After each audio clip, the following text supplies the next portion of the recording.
There we go. I have a stream deck not working right. I don't know what's going on. But anyway, how's everybody doing? It is very chilly here. It's not freezing cold, of course. We're in California. At least Southern California is not that bad. Hope everybody's doing well. We have our BGG 25th anniversary.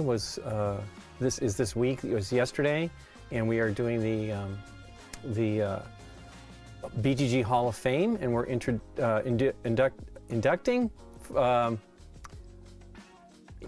25 games in celebration of each year that BGG has existed, and today was the next 5, which is pretty exciting. I don't have any of my chat up. Hey Zako, it's pretty exciting actually. I had basically nothing to do with it, which was kind of exciting, because I am excited to hear what has been nominated. Or what's not nominated, but what's been added to the Hall of Fame, which is really cool. We have a goodness gracious, so many tabs open. Goodness, I don't even know what I'm doing here. Let's go to the channel, can I?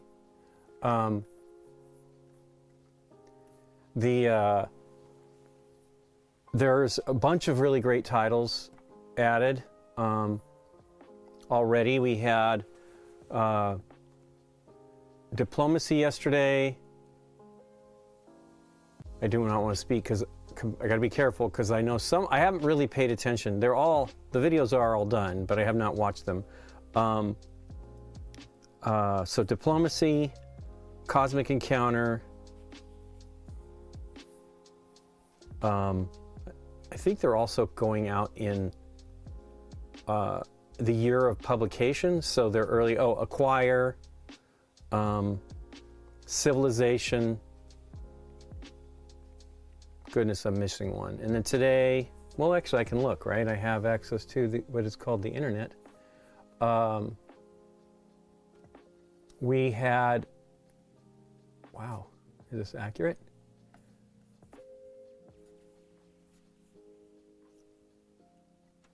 I think this is old.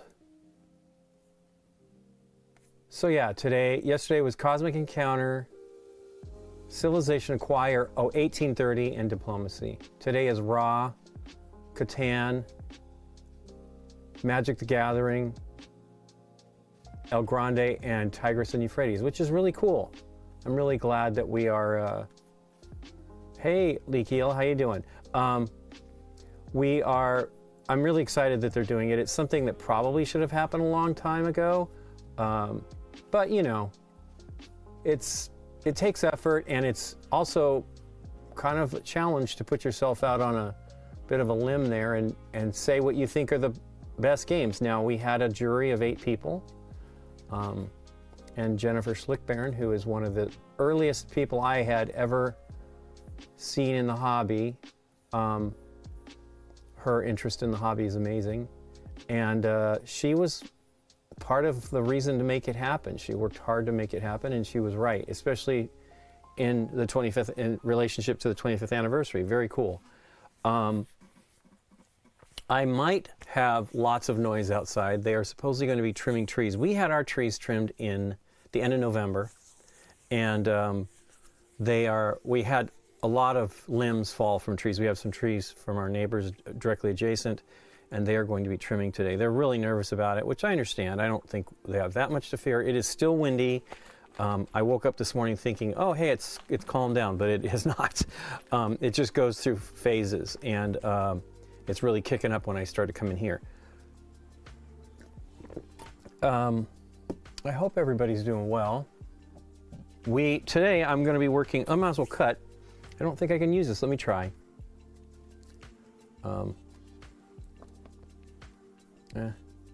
So I did update software maybe on this. I don't know, but it's not working. Actually, it may not have the application working. What's this? Is this that stuff? Nope, NDI virtual input. Turn that off. Yeah, so I'm going to work on Luke Cage. So I was working on, okay, I got my earbuds poking out. I was working on Electra last week. I had finished one, and now, again, these are 3 different, these 2, I think were, no, I think I did one already, I'd already done it, and then I primed this one myself for a friend, and then this is Scott's that he had primed. I actually think they all look pretty great. The face on Electra here is a little challenging because, first of all, the surface is not that smooth, so I had a bit of a time with the eyes, but I think it looks great. They all look pretty good. I wanted to go for bigger eyes.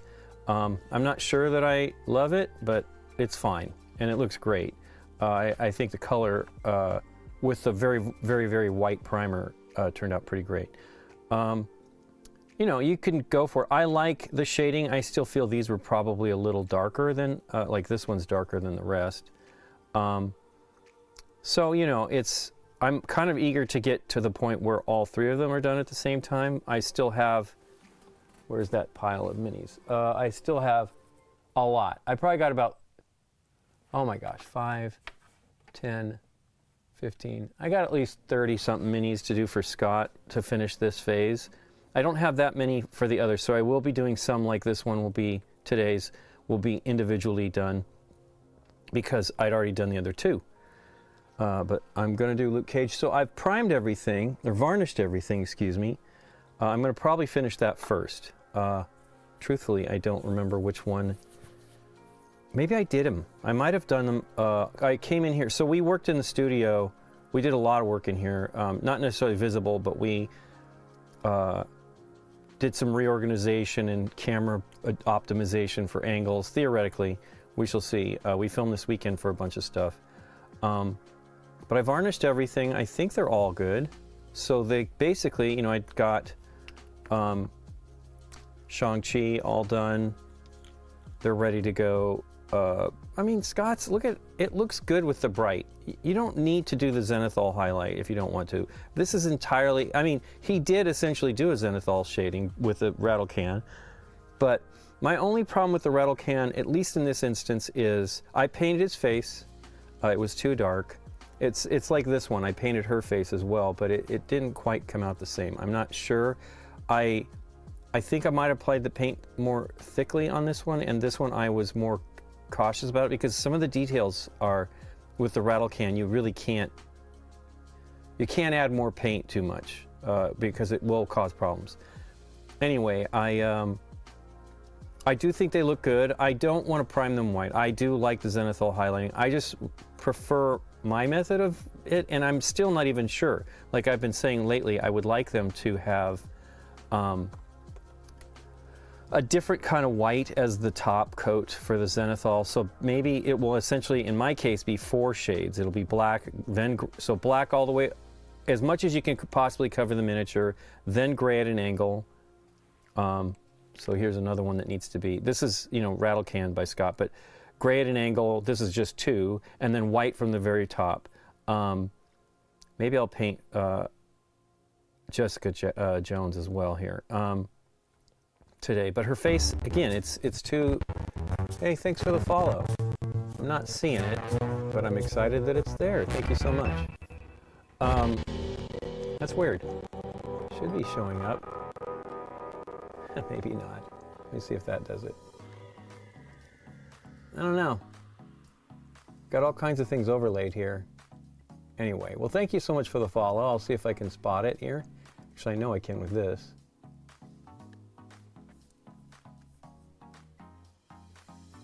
I need to, there's so many things have gone kind of crazy here.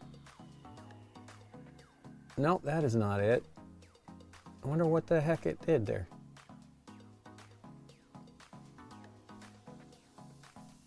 It was Topher. Thanks so much for the follow. I see it there. Topher1384. I'm not sure why it's not showing up on here. Hey, you know what? I can experiment with it. Let us see. So do I have both of those locked? No, I do not.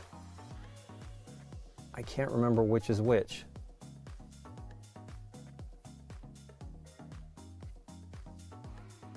Boy, this is terrible.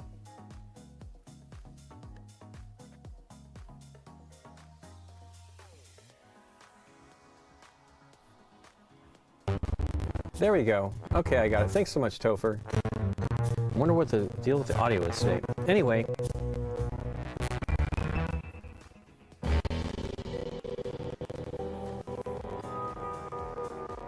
Interesting. But yeah, I think I'm going to try to buy a, well, I really don't need to buy another white as a primer. I have I mean, it's a challenge, right?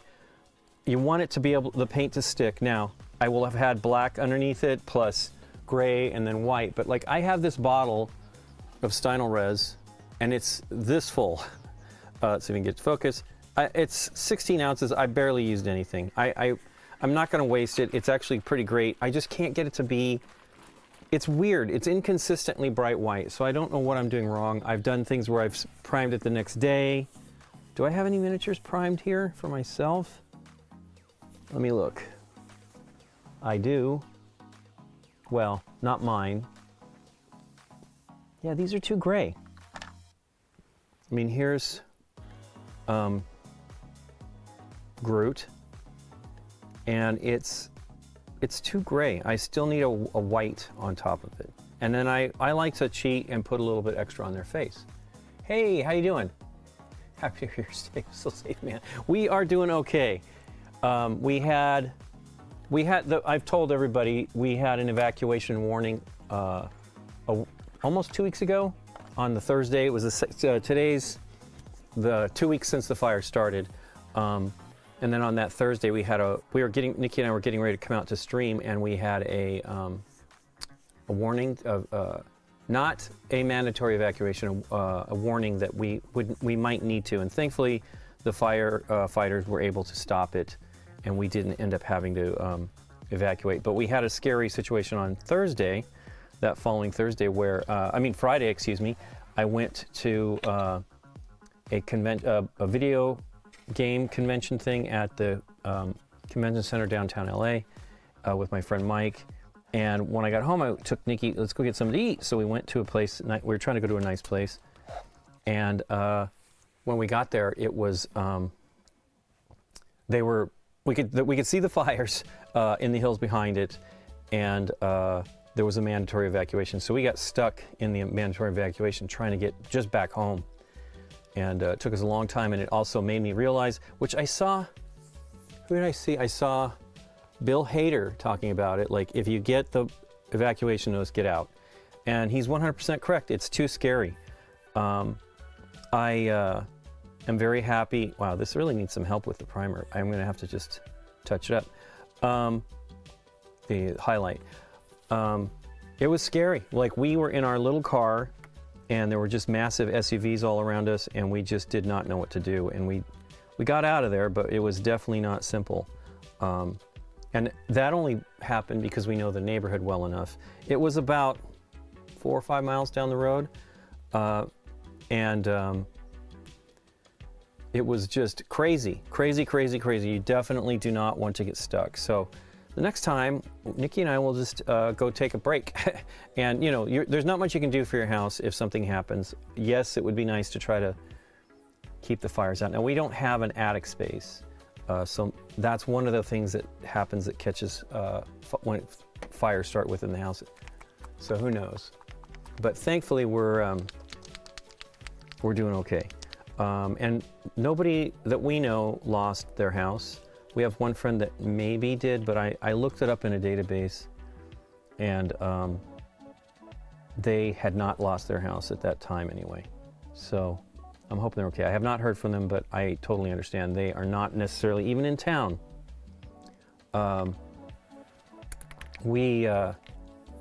Dave's place was, so Dave lives near where we were trying to have dinner on that Friday night, and it was kind of frightening. We got there and you could completely see, so I don't know if it was overcast at all. I mean, it was windy, right?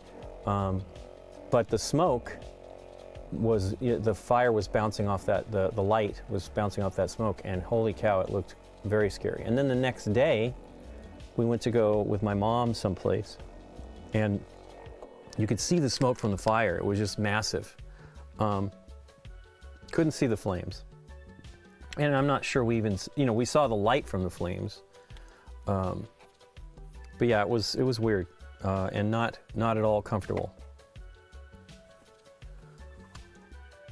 Oof. But yeah, we're excited that it's finally seeming to come to an end. Although the winds are still going there, and somebody tried to start a fire. They caught the person and put the fire out really quick yesterday. I don't remember where it was at, but it was, you know, on the periphery of some nice neighborhood, so a bummer. I mean, here's the deal. You know, there's been talk that, you know, it's people that are angry at the rich or whatever. But the thing is these neighborhoods that have burned are not just rich people.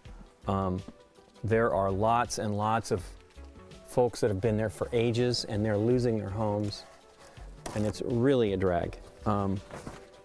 We don't, you know, we're kind of in a nice neighborhood. We're definitely on the edge of a really nice neighborhood. I mean, our neighborhood's fine. We've been here now a long time. We like the house. We like the neighborhood. But, and we bought, you know, we're not wealthy by any stretch of the imagination. We just bought at the right time. My dad actually was the one we were looking for a new place to rent. And my dad's like, you should consider buying. I'm like, what? I'm not ready for that. But boy, oh boy, am I glad we did, because we couldn't afford to move into this neighborhood. It's crazy expensive. But that's all of California. Our neighborhood is ridiculously expensive for, I don't know, for no reason in my opinion. Okay, I need to change glasses because I can't see these details on his face. Trying to break my glasses. But yeah, I'm excited to be making some progress on these minis. My goal is to come out here more often and try to do that. We don't have as many trips planned. Next trip planned that we have is in March. And I'm looking forward to that. But yeah, it's weird. Anyway, let me know if you've had a chance to peek at any of the Hall of Fame stuff. I am very happy that we are doing it. I think it's a great idea. And I'm really excited about the videos. They had asked us to participate in one, and we had hoped to do that. We didn't have a chance. It was all, like, when we were going to do it, it was all the craziness around here. And we were not comfortable being in the studio because you can't see anything. The windows are covered, and you can't see anything. So that was so when I was streaming on that Tuesday, that was when I started getting notifications. Now I have a phone here that's an older phone that I use as a music player, and it's still Wi-Fi connected, and it was getting warnings the whole time I was streaming. So I asked Nikki to keep an eye on things because I can't see anything, and I do not want to be on my phone the whole time on the stream. Although I think I was on the phone a lot for that stream because people were messaging me. Rusty was really nice. He reached out and he's like, "You guys got to go. Get ready because it's right by you." And we were like, "Yeah, we saw it because as I said, we were coming out here." Thankfully, it did not get here, and it wasn't as close. I mean, it's close, but it wasn't, because you can't, with the winds, you can't really guess what's going to happen. It could be very quickly in your neighborhood, and that's the story of a lot of folks, is they were quickly overtaken by the fire. It was a very scary situation, and the criticism of the folks that are, our government trying to. Now, I'm not certain about everything, but the reality is you can't. There's no fighting a fire when the winds are blowing. You can't fly planes in. The workers are at risk. You do your best, but there's a good chance that they will get caught, and so it's not worth losing the folks. We don't want them to pass away trying to stop the fire.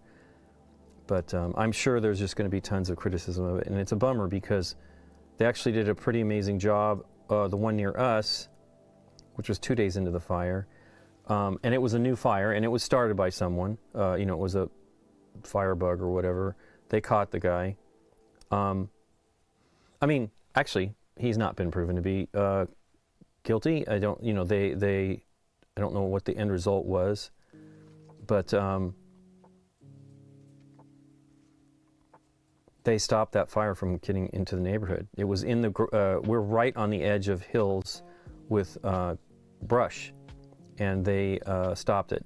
And believe me, we were concerned. Like, I took a lot of gear to make our show, but like, we would not, our studio would be a problem. We can't replace that easily, and we wouldn't be able to replace our home. I mean, the reality is it's going to be a terrible mess for folks to get their homes rebuilt, because the insurance is going to be a challenge, right, with everybody having problems. And it's kind of scary. I mean, I have friends in Canada that were kind of near, you know, they were shocked by the amount of fires that burned basically uncontrolled, right? You know, it's a lot more, I believe it was mostly in the plains, but it's terrifying. And, you know, it's happening all over the place now. So I don't know. Part of it is we have not had any rain so far this year, really. So far this year, we are hoping that we get some, you know, and it's a double-edged sword. You get the rain, and then you get, that's awesome, Nick. I imagine it's Nick. Nick or Mike, one of the two. Yeah, it's really neat, and I love the folks chiming in on it. I am sort of sad we didn't get to talk about the game, one of the games that we wanted to do, but I'm kind of happy to, because I don't feel I'm the most eloquent about talking about games, and I would just say it's great, and you know, and I'm not certain that's what they were looking for, but we definitely, it's really a fun idea. I'm really happy they did it. And then they're going to introduce a game or two or something. I haven't decided exactly what they're going to do each year, but they're going to do something like that, and that will be awesome. So I'm going to use, let's see if I can not make a mess. As I've said lately, do not trust eyedropper bottles either. Like, I spill the GW pots all the time, but I made this little tool. Somebody recommended that you tape a needle to it, or a paper clip. I ended up just drilling a little hole out and then super gluing it. But you need to make sure you poke it out. And the reason, the one that I spilled, I don't think I've spilled any of the other paints, which I'd rather not spill the paints. I spilled the contrast, or the speed paint medium. So this bottle, I lost a good third of it, if not more. I just squirted out. So number one, mix your paints a lot. What was the one I was using the other day that just said it needed a tremendous amount of mixing? Oh, no. It might have been this, might have been the varnish. Shake very well. Yeah, before use. And I don't know that I'm always good about that. And I know this one, so now the bearings are loose, but when it's sat, it's thick, and the agitator balls, the bearings, are stuck at the bottom. So you need to make sure it's cleared out. So I'm going to put a little bit, now I can actually go the other direction in this case. Usually when I do contrast paint, I put the medium in, I try to remember to put the medium in first. I feel you have a better shot of getting the target intensity that you want. Now I'm only going to put a little in because I really want this to be relatively dark. I'm going to do his jeans. I'm pretty sure I'm using the color I used before, which I think is, it says it's a gray, but it's a blue-gray. Well, it says navy, so put a little bit of contrast or speed paint medium in there. Did I shake this well? I don't know.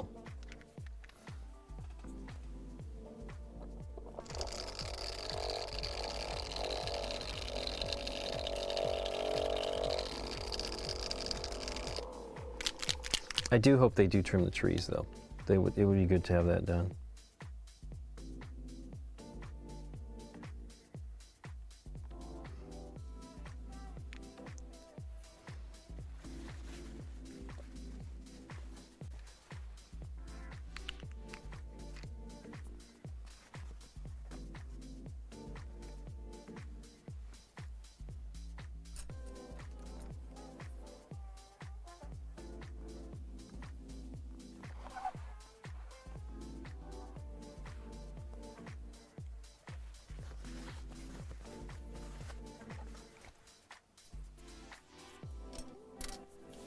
Okay. I had, I splashed something. What was it the other day? Another mess. And it might have been on the stream. And it got all over the place. Don't remember what it was. I don't think it was varnish. Could have been more contrast. Oh, it was. It was contrast medium. This was not fully closed, and I picked it up and shook it. And that was a mistake. That was a mistake. So I usually paint the face first. I'm going to skip that right now because I want this to dry where I painted over it. You can see, like, if you look carefully, you can see where I painted it, but you're not going to really notice it once it's painted. I might need to touch up the shirt because the shirt is actually yellow here in this case that we're doing. So I might need to do a little bit of touch up. As a matter of fact, maybe I should just do that right now before I get started on the other stuff. Because the yellow is more transparent. I don't worry about it completely 100% matching. I just want it to be not black because the black will kind of just stick out. I kind of. So Scott, he's more casual, and he actually doesn't really have time to paint minis. So he didn't scrape any of the mold lines. I'm going to try to do that right now, which is kind of risky because I've got finish everywhere. But yeah, and here's the deal. I'm bad at it. I'm very good at doing this when I assemble a miniature, but these minis come assembled.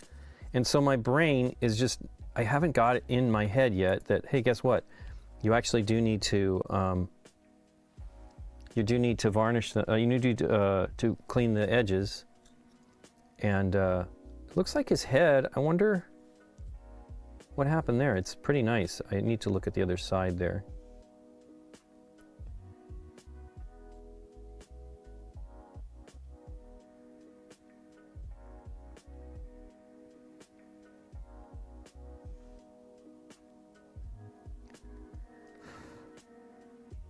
That looks better. It's not perfectly cleaned, but looks significantly better. Now this part on his head, I'll do the other shoulder as well. I mean, you know you're gonna look at these top down all the time, so. So I was cleaning some of the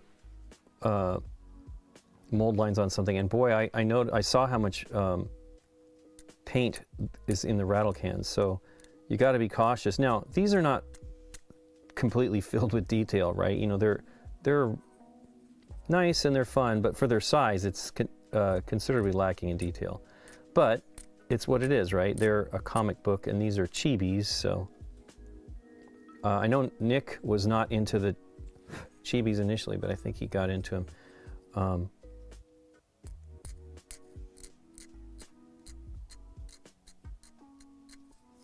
But yeah, I was shocked how much paint was on it from the rattle can. I actually put the paints on the palette too close to each other. I'll tell you that now. Bad deal. Because they're going to mix into each other. Now the reality is I didn't put as much water in the palette. I don't expect to be using this all day. I have other things I have to work on. Oh, and tomorrow we are going to have a stream for the 25th anniversary and talking about the Hall of Fame and stuff like that. So that's going to be on YouTube, and Scott's really run it. We'll be part of it.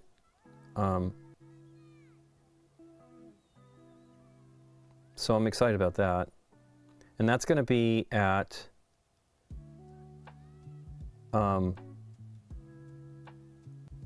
that is going to be at, because it was earlier, it's now going to be at like 12 o'clock Pacific Standard Time, and then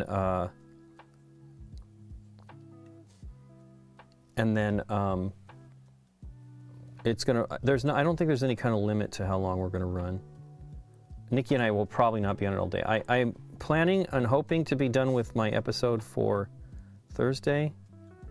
Well, we had a new episode of Date Night come out today too. That was fun. It was the stream we did last week. So I think it was last week. Yes, it was Tuesday, and I said during the stream that we were probably going to be doing it as an episode, and we did it that day. It was cool. We didn't get right to it. We had something else happening that we had to do first, and then we got to it a little bit later, early in the evening. So I might be a little tired in it. With the fires, we haven't been able to sleep very much. We keep hearing sirens all the time, and thankfully, I mean, it's crazy. I don't know. We don't know if it's like they're always doing that and we're just now noticing it, but it is definitely not letting us rest easily. Okay, well, let's see. Hopefully that's good. It's not matching, but I keep trying to integrate a little bit lighter, and it's not the right. Part of the issue is this black is, to me, at least seems like it's warmer, like a brown black, which is a little frustrating.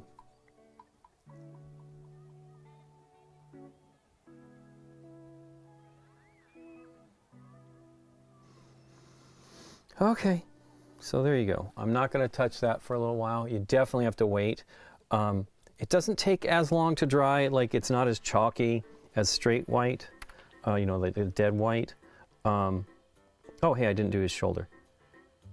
We're going to see how it turns out, though, because this is actually a considerable amount for me that I've done here. But yeah, it's like, this is, partly it's going on a blue miniature, you know, under the plastic underneath is blue.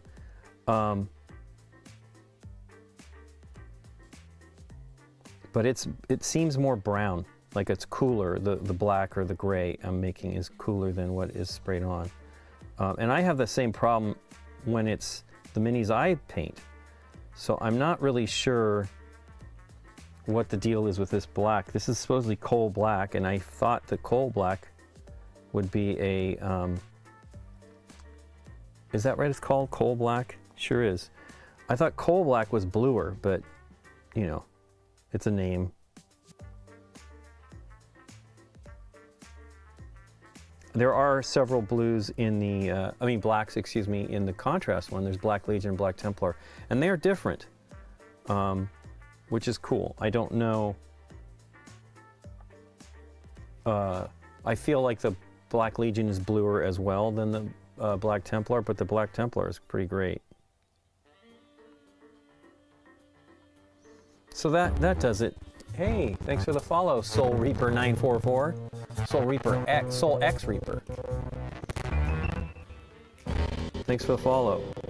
So yeah, I'm gonna let that dry for a bit. We'll see how it turns out. It is still, it's not quite light enough, particularly on the shoulder maybe, but we'll see how it works. There's a bit of a light spot on his top of his head here. Okay. So it's going to be a little, you guys, you can see it's got a speckly look because of the rattle can. And this was literally just sprayed black, pretty close. You can see some blue peeking through. And then sprayed white. It's a lot whiter. So like, you know, you can't direct a spray can as easily. It's very difficult. So it's, and you know, Scott I don't think he'd ever painted any minis like that, so it was all new to him. I'm going to leave this stripe. I'll just imagine it's the seam of his pants. The other thing is you kind of have to do two coats at least with this, in this case, with his rattle cans. I don't remember when Scott painted these. It could have been in a dry time or actually I don't want to use this brush to do the speed paint. They last a little bit longer if you target brushes, different brushes for the task. Now, I had been using a red paintbrush, which in this case was a number 2, I think, or was it a 1? It's a 1. I'm going to get another one. The 1 is the smallest brush in these sets that I got. Now, this was inexpensive brushes. I got them on eBay and I bought 2 sets. They come in, packs like this. They're pretty good. I like the larger ones. The smaller ones, the ones in particular, are not really that great. I think the bristles aren't long enough for what these the size of the ferrule and the crimp on the ferrule.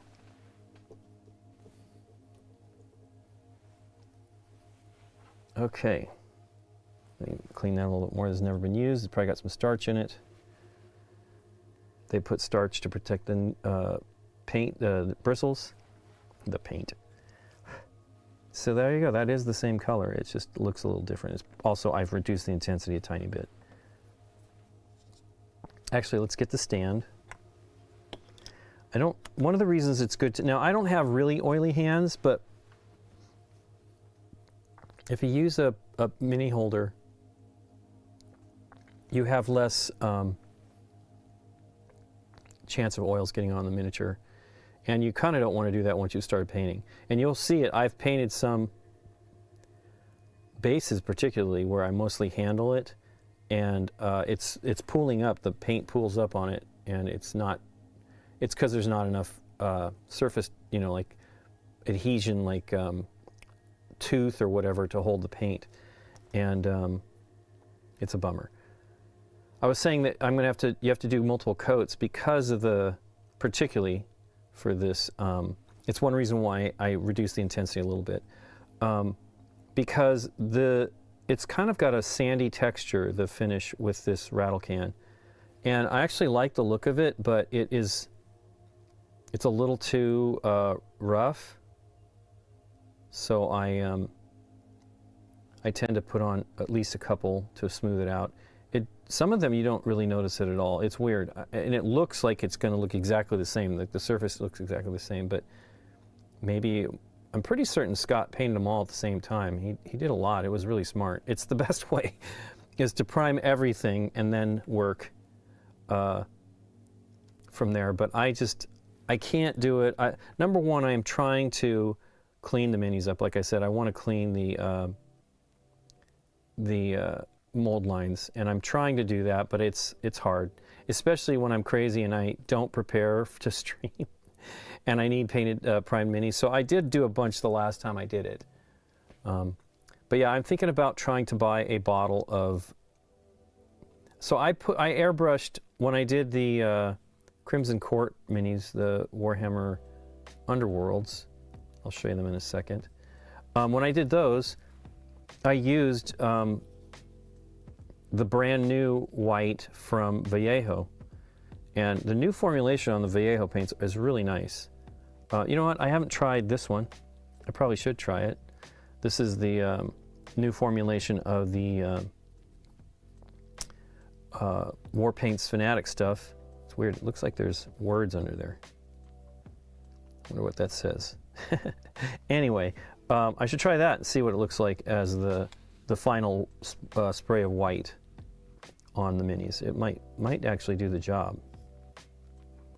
And I have it. That's the problem. So I know that there was a strike going on at the Vallejo plant for safety and pay, and I don't know what's happening on that. And the issue is like we do have some places that have some Vallejo, and then online it's just mostly out of stock. So it may be resolved, but they might not have gotten the production and stuff back into the retail chains. So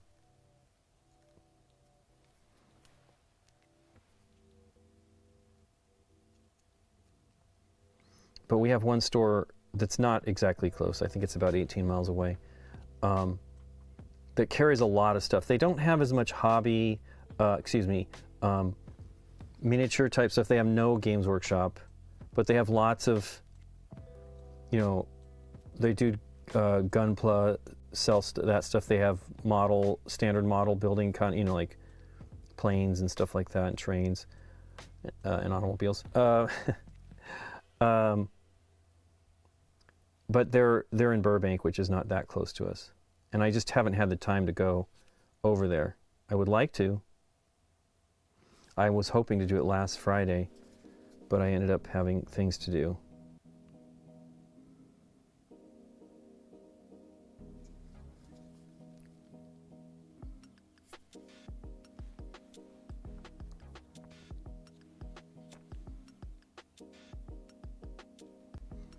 But I like these inexpensive brushes. They're pretty good. They're not perfect. Some of them are fantastic. I mean, because I have I bought a lot of these. Now these are not terribly expensive. They're a few dollars per brush. These are sacks. Hey, Paula Deming, wow. Well, hey everybody, thanks for the raid. I'm painting minis, so it may not be so exciting for everybody. I'm working on the Luke Cage mini right now. One of the last one of these 3 that I have to paint. He's turned out pretty cool though, considering this was primed differently than the others. What were you doing over on Paula's channel? Demhead raid.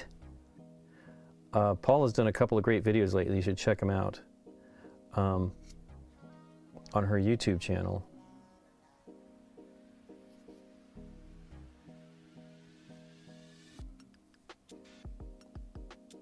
Yeah, this is cool. So yeah, I have some, you know, these are a few dollars. That's not expensive at all per brush. These are, I guess, I bought them from an educational store. These are sacks. I have 2s. I don't remember what sizes I bought. I bought a few different sizes. 2s are like one of my favorite sizes, and these are actually pretty great size. And then I have some more expensive ones. I have some Kolinsky Sable ones from a bunch of different brands. Monument Hobbies has their brushes. I've bought some of those. They've changed the branding. These were like Baumwick. Were these Baumwick? Or these were some Igniters, I think. Baumwick, okay, so these are Kolinsky Sable. They've changed their stuff. I'm sure part of that is because of the ongoing situation in the war in the Ukraine. So I don't know. I hope, you know, Kolinskys are great. I also have some Kolinsky Winsor Newtons, which were bought a while ago, so they're definitely still the sable bristles that they would normally use. I don't know what they're doing. There's not one type of sable, but I guess Kolinsky are pretty good.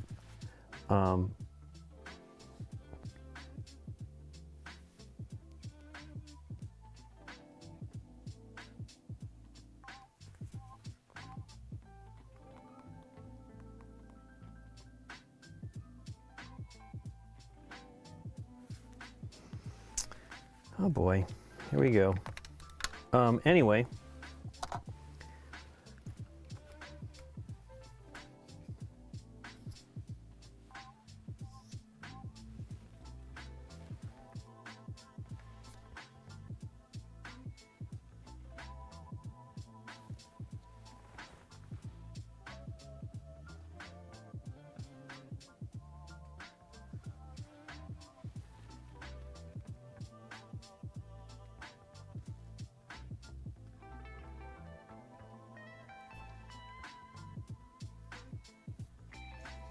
I don't know. It's kind of a weird time.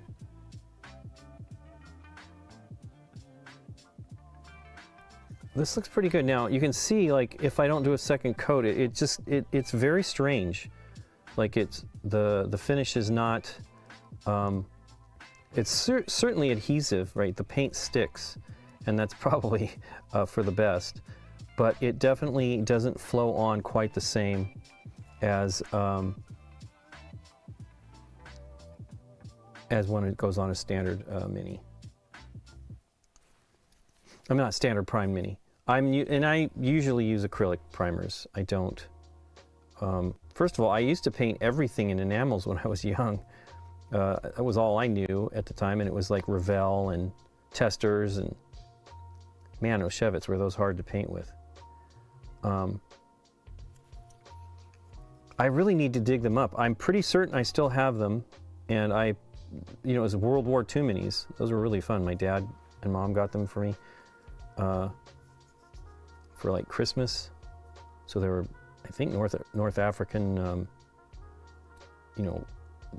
German soldiers. So it was like a vehicle. Oof, I just got both of them on there twice. Bad. Let me clean that up. I don't want it to be too dark. No, it's a rock. It can be a different color, but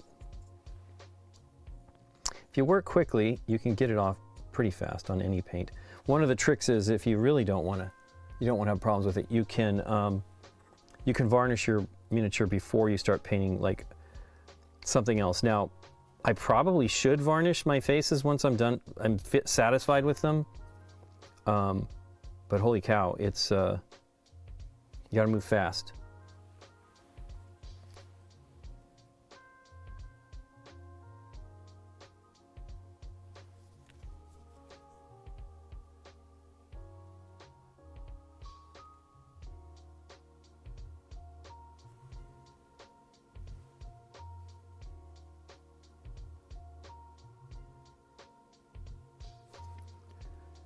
So this brush is, it's okay. This is probably a better one. Now, the other one I might have been using for a while. Well, as I say, I mostly use like 2s and 3s and 4s, and then double zeros and stuff like that for detail and the like. But I was saying, acrylic paints and miniatures are hard on brushes. Now, I know people have skills and have brushes that can last them forever. I am just not that good. Maybe I poke into the miniature too much, and so it curls the bristles very quickly. I almost feel like I'm seeing it already on this brush I just started using. I don't think so though yet. Hey, thanks for the follow. Good dog. Good old dog. Good zero dog.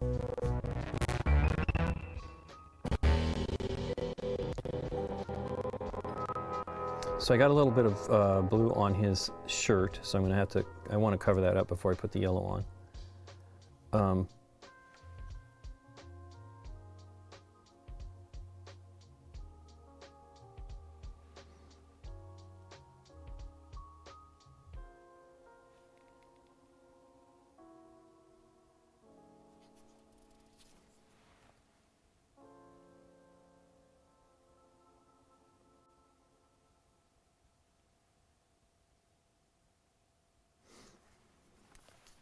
Give me just a second here. I'm going to message Scott.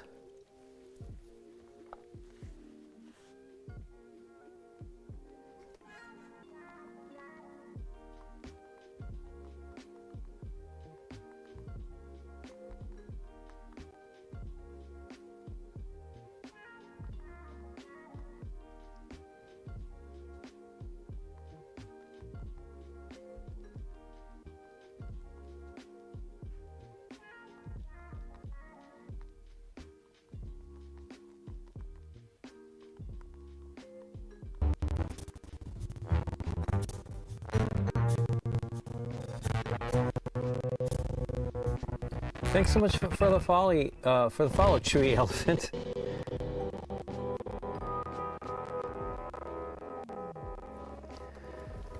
Okay, back to this. So yeah, I got a little bit on there. I do not want that. Let me just touch it up real fast and see. I'm just going to do straight white probably with this.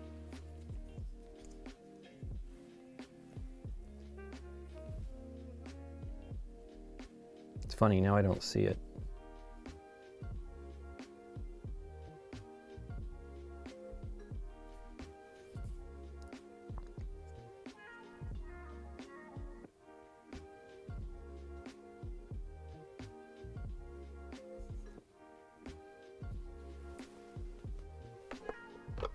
My bottle. So I have a inverted bottle dispenser that cleans the water, and for some reason lately, maybe I don't have the bottle on straight, it isn't flowing out of there very easily.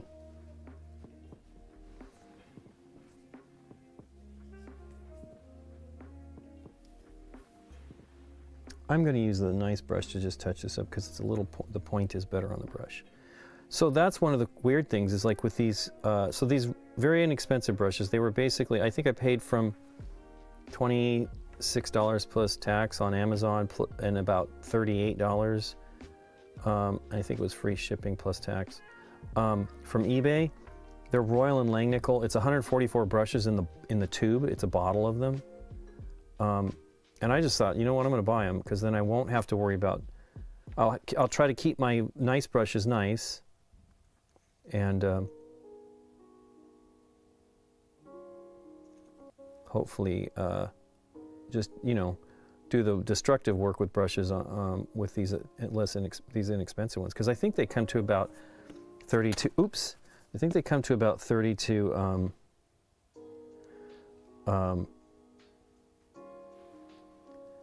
Crap, getting paint everywhere. I think they come to about 32, 33 cents a piece. At the cheapest ones, I imagine. I figured it out at one point. Now, not all of the brushes are usable. On the larger scale, they were mostly fine. The smaller scale was iffier. Particularly the ones were the weakest, and the twos were not so great either. What are the twos? The twos, the yellow ones? Yes. And you know, this one, it's okay. Now this one I've used a lot, so its point is not as good as it could be.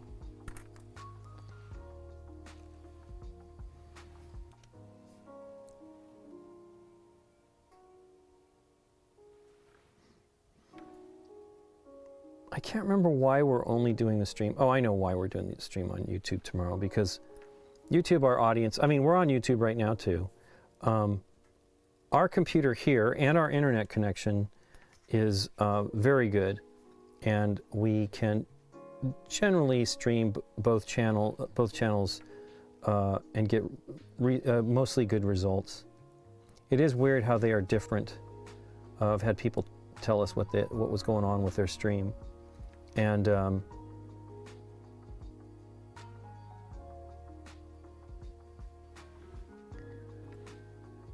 sometimes YouTube's better, sometimes Twitch is better.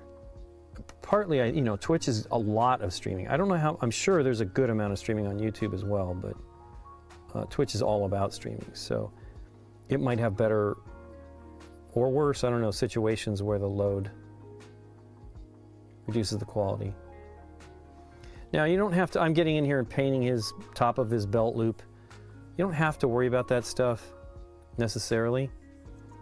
Now, his pants look pretty darn good. They're equally dark as these, and I think they might even look a little more consistent. I believe this one's my mini. I think I put some metallic on there too. Looks good. So I'm going to do the belt now, and I will do, actually, let's do, well, yeah, we'll do the belt. We'll use the, I like to use, it's funny, I like to use, hey, there's Scott.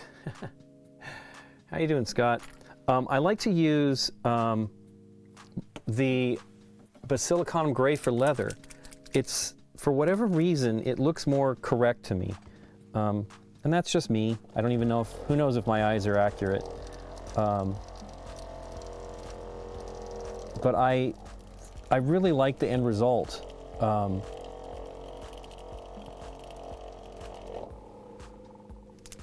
So yeah, I'll paint the black leather on his belt, and then I'll paint the black leather on his shoes. Although they kind of look like sneakers, but I'm going to paint them black. I'm happy with, for the most part, with that smoothing of the mold line there. It turned out pretty good. Now this is still a little blue here. We shall see how that looks with the yellow on it. I really like that yellow. Hey, how you doing? I'm sorry, I can't read your name. Is it Cyrillic?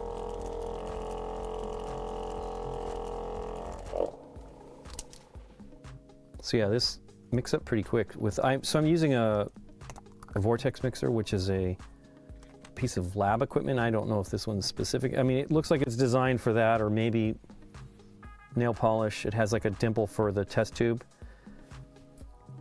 But I found out about these a long time ago from a friend of mine who was a lab, I mean, he was a doctor, but he was a research scientist.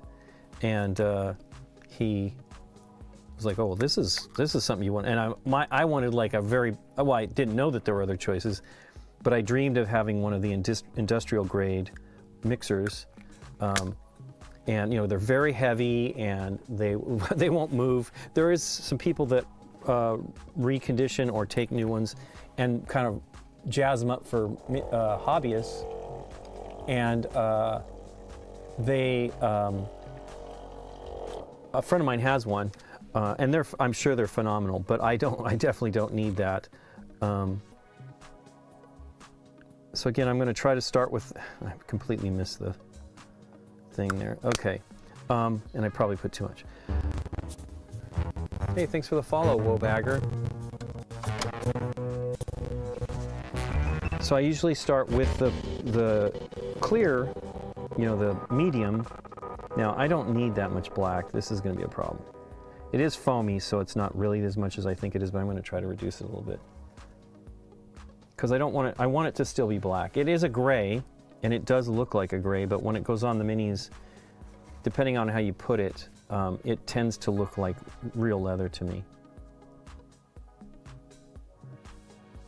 Now, I don't worry about when I go in after the fact. I'm using the mix, so I don't mind going back into the pot to draw out some more color when I have just the contrast medium. I don't like to mix colors that way. I mean, I definitely would not. I clean the, however I'm getting the paint out, the brush or whatever. I'm using a brush handle to get the paint out before I go to the next, because I don't want to mix the colors. I definitely want to mix colors on my own, you know, when I need to, and I've had to do that. It's a lot less now with all the paints that Games Workshop Citadel have put out. They have a good collection now. I think it's like 50 or 60 paints. Wow, this seems, is my brush wet? Not that wet. You really should check it before, you know, that's why I have like paint on my hand. I check the consistency of the paint before I touch it to the mini. You don't really want to touch it to the mini unless you, now in this case I'm kind of flooding the paint on, so it doesn't really matter.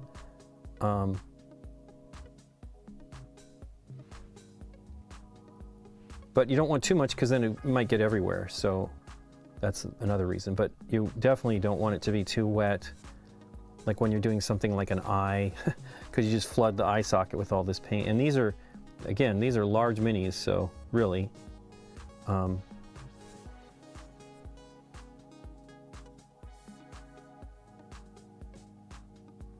waiting, so they have another one other Marvel United thing coming out that was announced, I think at the time of, maybe it was at Comic-Con, I think it was.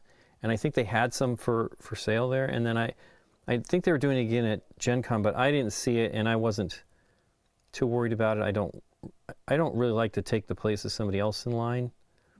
Like the fans, it's, you know, they were very nice to me and they sold me the Spider-Geddon one 2 years ago or a year and a half ago. One of the workers who actually, I don't know exactly what his deal is. His family is, his father or somebody was people that did headbands, and he knew who we were and everything. And so when we were gone, when we left, we're like, okay, we'll try to come back, you know, because they were like, you can't buy them in advance. He came and grabbed us at another booth. He said, hey, you can come buy it. I told him that you guys would be doing something with it, and which I really appreciated. It's, again, they didn't have a ton of them. I wasn't trying to buy too many of them, but I definitely wanted to pay for it.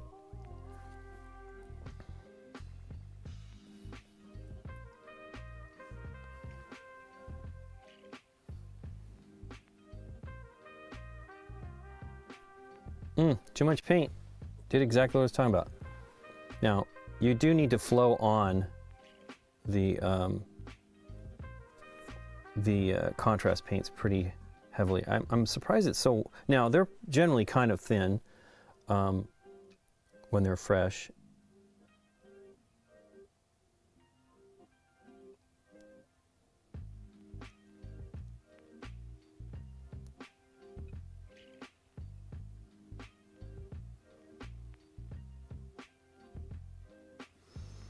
But we worked on the table. We actually had to fix the legs. That was one of the things that was so the table we have is made by a company that doesn't exist anymore called Geek Chic. And I really like their table. It's interesting. So we wanted a specific size and I ordered a table. Well, I asked for a table that was basically the aspect ratio of your TV, you know, the 1080p is what they call it, or 2160 is the 4K size. And they gave us a show table, one that had been moved around, but it was exactly the right ratio. I'm pretty sure. It's 6 feet wide and the long and the width is correct. But one of the legs was kind of, I think probably from disassembling and assembling it, taking it to shows. One of the the holes, they have these, you sink in these nuts that allow you to put a machine screw in to tighten up the legs, and instead of using the like a wood screw. And although I may end up having to go to a wood screw at some point. And I had tried to do some work on it before, but I knew I needed to just have some time to get in there and glue pieces of wood. And so I put in, there was like, it was weird. It had 2 holes. It was not bored out 100% correctly. So I put in a dowel, glued in a dowel into one of the holes that seemed to be at the wrong angle. Now they might have drilled that hole to have room for the screw going in.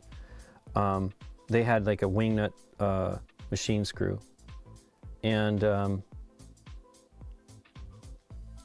I put a small dowel in there and glued it in, and then I put in a dowel. And then I put in toothpicks. I glued in toothpicks around the edge, because what happened was I don't even know where that nut that goes into the wood, because you screw it in with an Allen wrench, and then it's got like coarse threads on the outside of it to hold it in place. And the other legs have those still, but that one didn't. And I don't know, in one of my attempted repairs before, if I used one of my own. I feel like I did, because we were building something for Nikki that I used those on as well, and I thought I bought one maybe just to do it, but it wasn't staying, and it was much, much bigger than the one that was there. So it was, it was a problem. But I put in toothpicks and the stuff in there, and then I let it dry, and I put the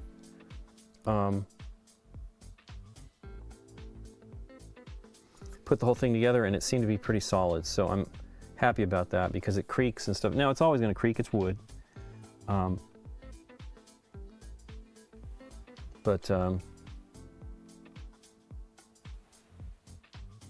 Really happy that it seemed like it might have taken care of it. Now there was another one, the opposite corner, the leg had an issue too, so not as bad. So that could be because the other leg was allowing it to move too much. We had a problem where it was like, I think the table was kind of walking, from people leaning into it, and then it also shifted our rug. We have a rug over the carpet in here. Help with the comfort and noise.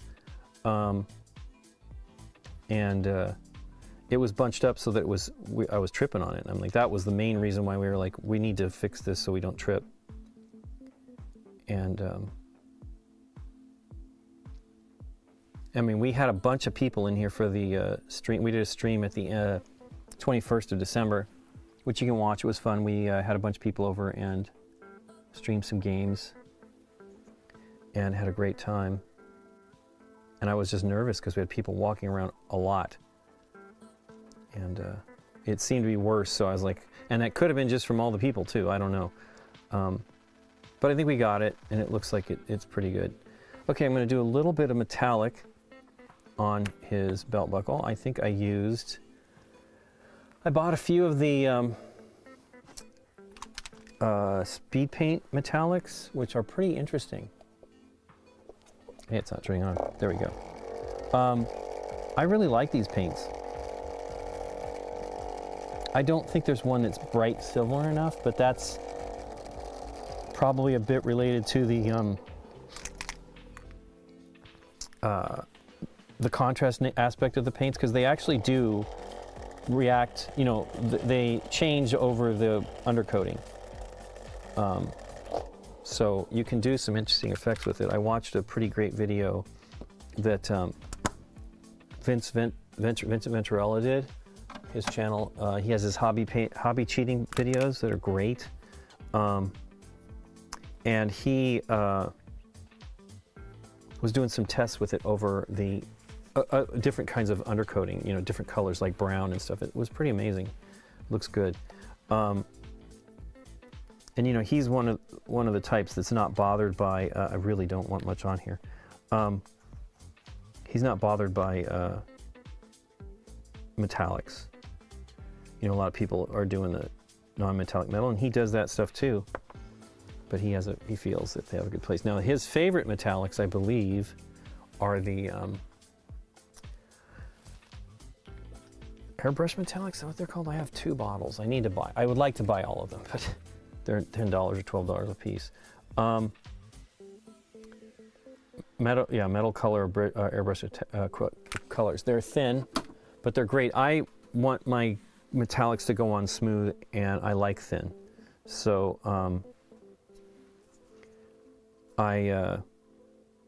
that's why I think I like the contrast ones too, the speed paint ones too. I wish Games Workshop would come up with a contrast metallic. Now, you know, you don't have to, you can use standard acrylic metallics on your minis that you paint that. I don't stress too much about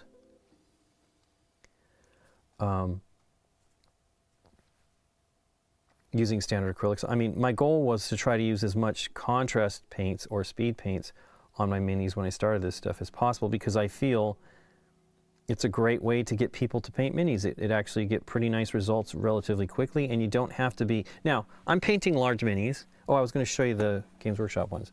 So yeah, I used it on...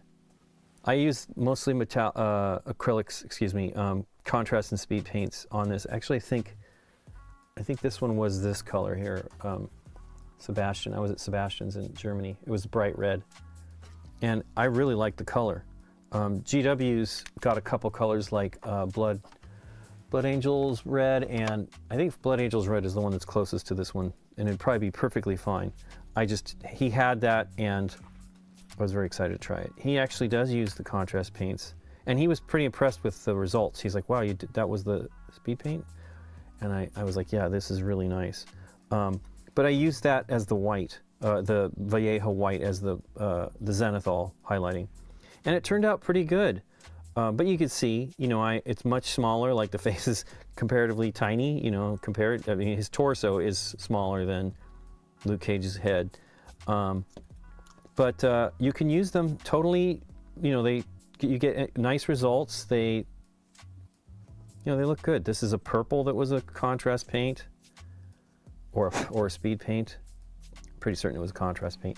He doesn't have, as a matter of fact, I don't think he had really any. He was getting into the, his obsession for paints is the Vallejo paints and the Express colors. Now, I don't think he has a lot of the Express colors yet, but I tried one. I tried 2, and I really liked them, so I need to get, I would like to get that color that I had used. It was really great. Okay, so we're gonna do his shirt. Let's hope it looks pretty good here. It's dark here, so it's shadow of his arm, you know, I mean, that's how Scott painted it. So I love this Ancient Honey. This is the color I used on the shirt, and I used it on her hair. I think it's a great color, a really great red, yellow. GW now has a couple of great yellows. They did not initially. I mean, Iron and Yellow is a great color, but it's orange. It's yellow when you thin it out. More yellow. I think the one that I particularly had the issue was, I think I might have it right next to me, is Captain Marvel. She's got that like mohawk deal. Let's see if I can find it here. Yeah. And it's orange, right? It looks good though. I mean, it's supposed to be flame. So I put I used the contrast medium, thinned it out. Wow, I really need to put a more matte varnish on this. But you know, I use metallics, standard metallics. I think this is Retributor Gold. Or it could have been shining, Rich Gold. I think it actually might be Rich Gold from GameNight. This one's not really kind of done. I need to do some shading and stuff. Have to work on that. And then I'll varnish it again. I think it's varnished though, so I feel like I did the wrong mix. Okay, so this is the gold. Again, I want to make sure it's not plugged. So the one thing is it does plug up. That was what the deal was, is I was trying to squirt the contrast speed paint medium out. Wow, that fell to the wrong place. And I had just used it maybe even that day.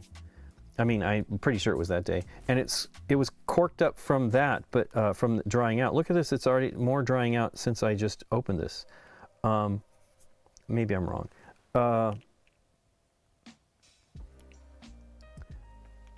You also have to worry about the agitator balls, the ball bearings. Now, this is very loose too. I don't know, man. I don't feel, I lost half that bottle probably. I don't feel this is on here very tight. So that's another reason why it kind of came off, I feel. I like the dropper bottles, but the agitator balls can get stuck in the throat of the nozzle here and cause a problem. Now, in this case, it wasn't that. It was the, wow, that really is loose. Too bad. And I plan on reusing this bottle. So you have to be cautious, but I just use that little bit of paper clip that's on this brush handle. And I just make sure, now it looks like it's pretty clear. Now there's some dried up stuff in there, so maybe it was good. But you should never have to apply too much pressure to get the paint out. Never. Particularly with the speed paints. The speed paints are thinner. They should come out pretty easily, but be careful. Do not ever squeeze it. If you're squeezing it hard, you're inviting trouble, and believe me, I had that trouble. So it should just come out in drops.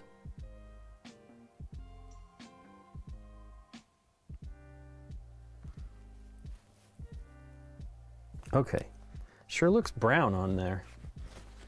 You know, like a ochre, yellow ochre. Is this loose? Not as loose as that one, but it's pretty loose as well. So yeah, definitely never squeeze hard. Okay, I need my stir stick.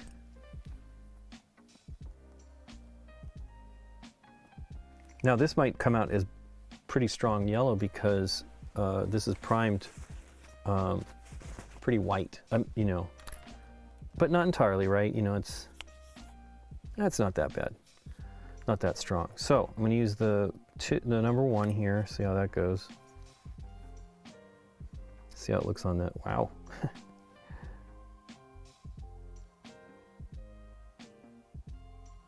I like the Adam.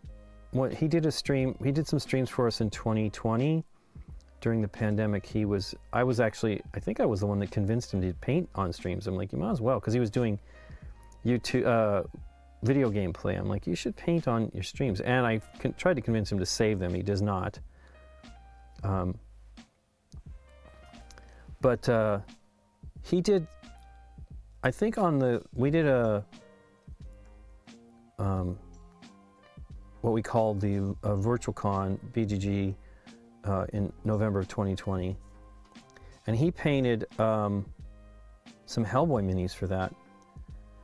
And he used rattle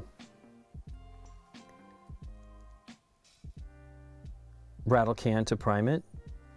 And I really liked the end result. He was going, I don't know if it was his intention, but it sure looked great on these henchmen, or, you know, like troop kind of characters. They had trench coats on, and it made them look like, yeah, but you can see that's pretty strong there. Difference in the shading there. I might have to do something about that. But it made them look like wool coats, which was really awesome.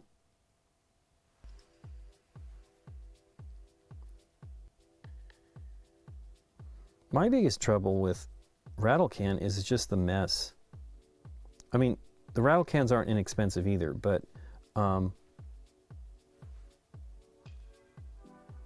heck, you know, it just occurred to me, it might have even, you know, I don't know how Scott did it, but he might not have even shaken the rattle can enough. I mean, you really have to shake the heck out of them to get them, to make sure everything's mixed up properly. And I'm always too eager. I'm too quick to start using it, and you really should be patient. So now you're going to see some pooling here. You should wick them up with your brush a little bit, right? You want some of that. That's part of the contrast, the contrast/speed painting effect. That looks pretty good, and it doesn't look so bad once I'll put a couple more coats on it, and then I will probably do like I did on the other, where I'll paint some highlights. On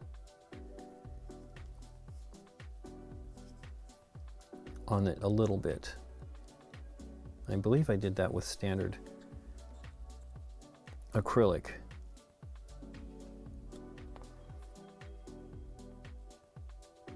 That looks cool. That takes a bit of time. It'll take a little bit of time to dry. Actually, maybe not though. It's looking already pretty dry. But I will wait and do another coat.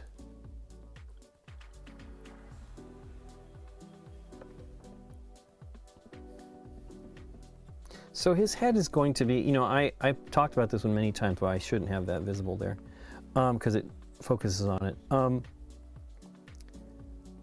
You end up having like splotchiness on like large smooth surfaces. His head is going to be a bit of a challenge.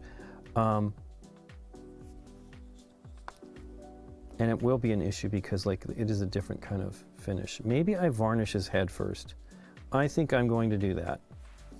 So I'm going to use a ultra matte varnish, which will not introduce any shine. It's very matte. And I'm going to varnish his whole head so that it might smooth it out. Now, I had the one you're seeing that I painted was airbrushed, and so it's going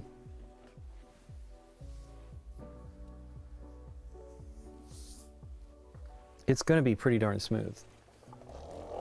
But because of the rattle can, I think I want to just put that on there, and then that way the color will be, it'll dry pretty darn fast too. The varnish is really quick. I don't need a lot. Is this the ultra matte? Yes. They are slightly different. So I have the matte, I have the satin matte and ultra matte. This one's quite a bit thicker.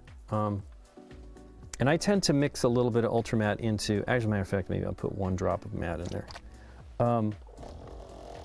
I don't want it to be, it's very flat. When it says it's ultra matte, it is, there's like no shine.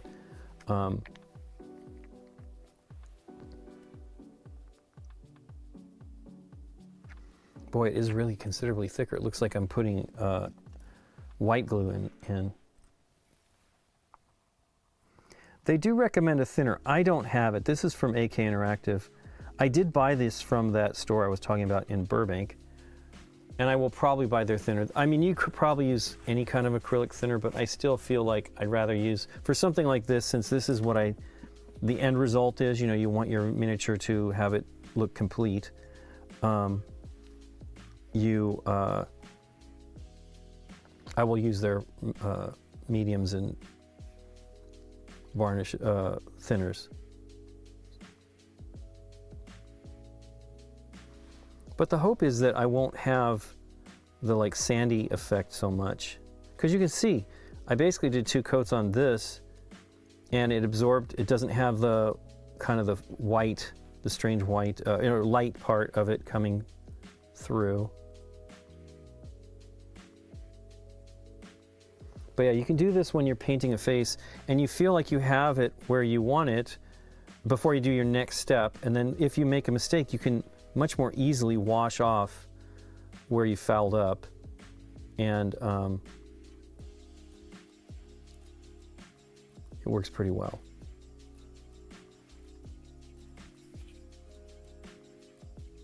It's already drying.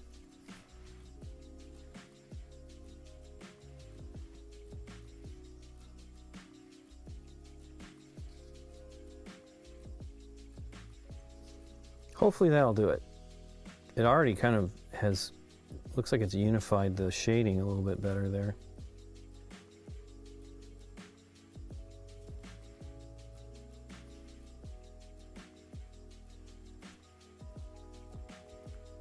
Oops, almost dipped it in the blue. Wow, I have a lot of blue left. I really overdid it. That's another thing. If you, I just stuck it in there.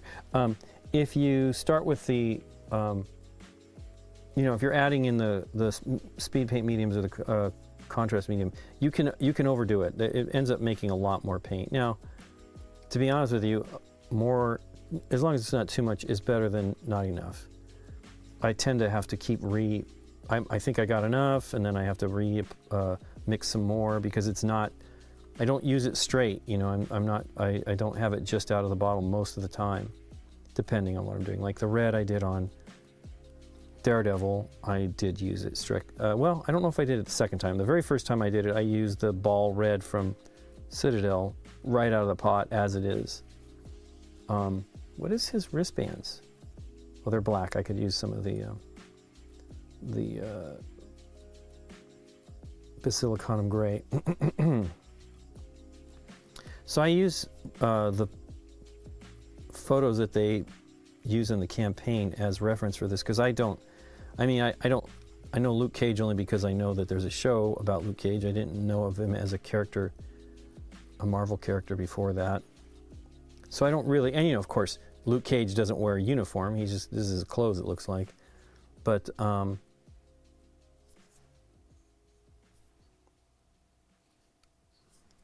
I don't want to think about it, right? These are supposed to be recognizable. And in the case of like the superheroes with their outfits, yes, I'm not going to paint, Daredevil green. Although I guess I could have painted him gold and been okay. Well,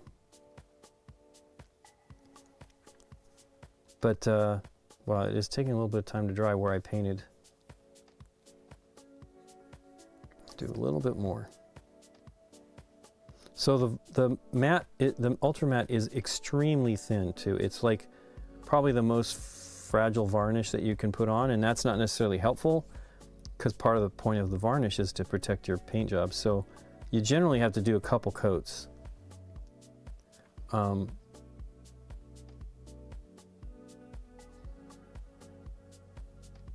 And you should wait before you put it on, right? You definitely want your paint to be dry underneath it. You can have problems with that. Now I painted his cheek, so I might have jumped the gun there. So I need to put a little bit more of the black on some of this stuff. First I'll do his wristband well, let me let that dry. I'm going to do his shoes.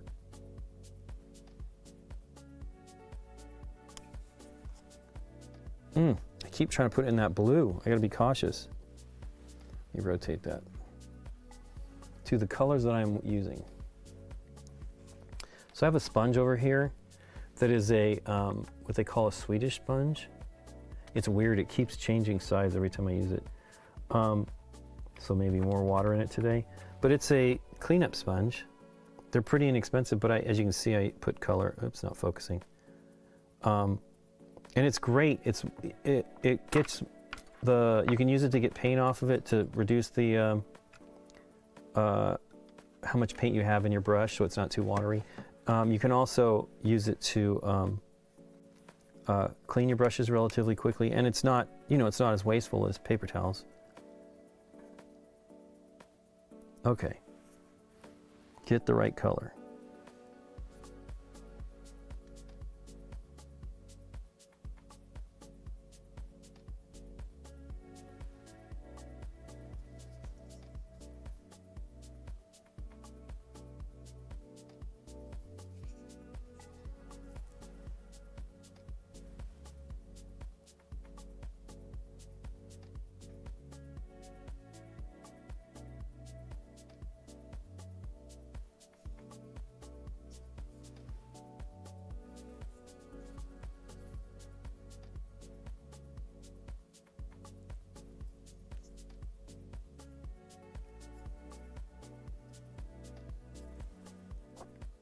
Because this is rattle can, I mean, I definitely need to put on a second coat to get it to be a little bit smoother on the belt here.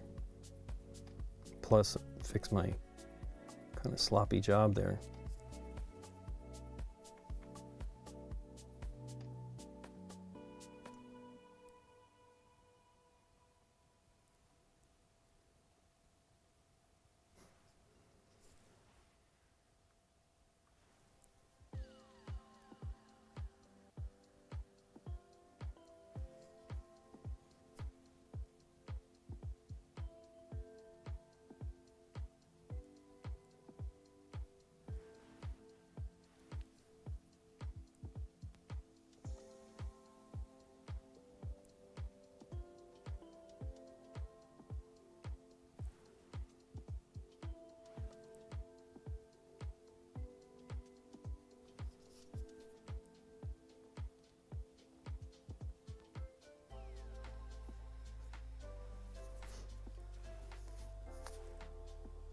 That looks pretty good.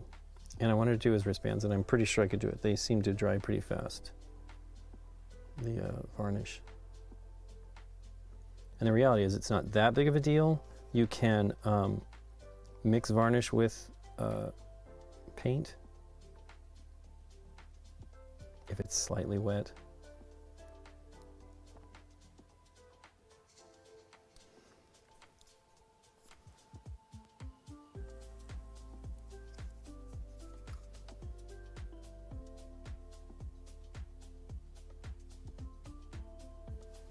So yeah, we're streaming tomorrow, and then Nikki and I will be back with a game night stream on Thursday evening. So it'll be 5:30 our time here in West Coast, so 8:30 on the East. I'm not sure what we're going to do. Nikki was looking at some different games. We are probably prepping. Some of them will be things that we might film this weekend. We have both days scheduled. We have there's an event called the SoCal Games Day. We would love to go, but we really need to film. And so everybody's involved. Basically, everybody that we'd want to have on the show is going to be at that, but we have another friend coming over. And Dave actually runs the event now, basically, with our friend Steph.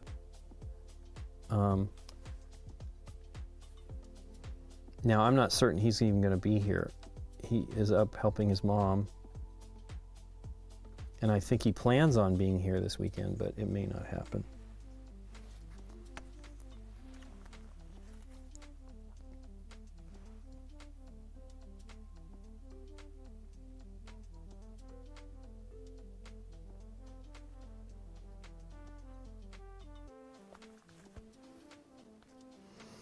Okay, let me see here. It's very light. And I think they're much darker on the other ones, so I probably did multiple coats. I don't think I would have made them black, but I might have. Because, like, I think a black fabric looks better with a black paint, because black, I don't know that these are not leather, though. Because there's a little bit more absorption going on of the light on a fabric. I mean, not all fabrics, but than leather. That's why I think leather looks good with this. And I feel it's pretty great just straight out of the bottle, but I'm always a little hesitant to go that crazy with the, now I'm trying to paint something inside here that is not even really going to be visible, but I got it reasonably enough anyway. Okay. So now we're going to go on to the scary part, which is the head with the brown. So this I use, actually let me do the shirt. Now it looks like it's pretty much there. Looks like I might have touched it here, which is a bummer. Maybe I touched it there. I do have some yellow on my hand, it's certainly possible.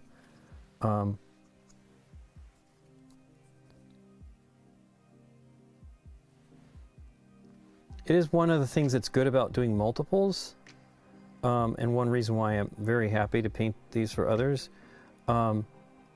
is because it's easier. You don't work so quickly on, well, first of all, you've got your colors prepared for multiple minis, and secondly, you can wait.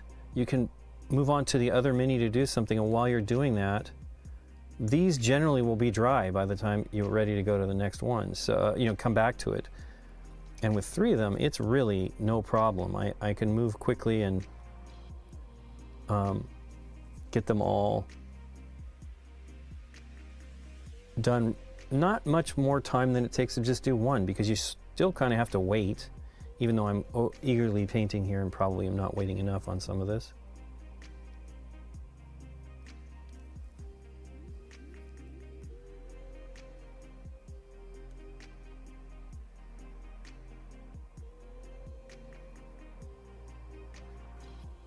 It looks cool though, and I actually like the shirt. Now there's a little bit of pooling there, Probably because I was trying to make up for the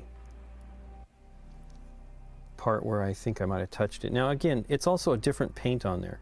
So it could have been just drying differently, more quickly, more, or spread it so it didn't actually cover as well. Okay, let that dry for a second. Now that's more golden, but I like it. I'm not going to worry about it. It's a different miniature. Okay, well, I'm going to do the arms, I think, first. I'm going to wait on that. Well, maybe we'll see, because I'm nervous about touching the gold. It is interesting. That is the same color. Now, that I only probably did, well, I might have done 2 coats, but I might have also thinned it more. One of the cool things, though, is like you can see the shading, right, because of the spraying from above. It puts an automatic shading in there. Now, you don't necessarily need to shade larger stuff as much as you need to shade smaller stuff, but these are not that small and they're not that big either. So it's okay. It's funny though. It definitely looks a little more orange, but you can see here, you can see some of that color. Now I probably thinned it out more than I did here. Very cool. Okay, so I use Gilliman Flesh. It is really one of my favorite colors. And once I understood it, I was really happy with it because it does a great job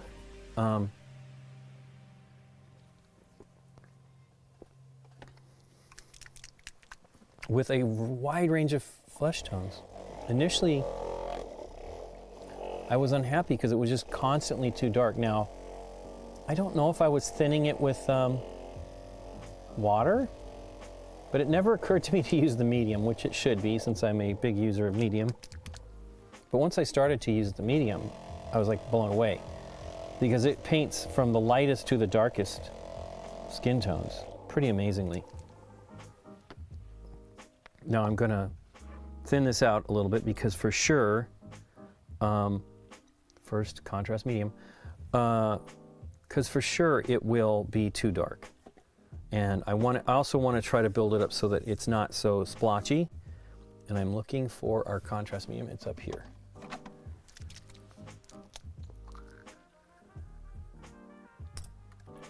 I watch Artist Opus, their paint videos on YouTube. He's great. But he's very good about closing the pot as soon as he's done. He has learned the lesson well that I still have yet to really learn. Is do not leave them open. They're just so easy. You should absolutely snap it shut. And you know, these paints are nice. They work. Now I don't need that much paint, but I clearly am going to have too much, but that's okay. And I want him to be a little darker.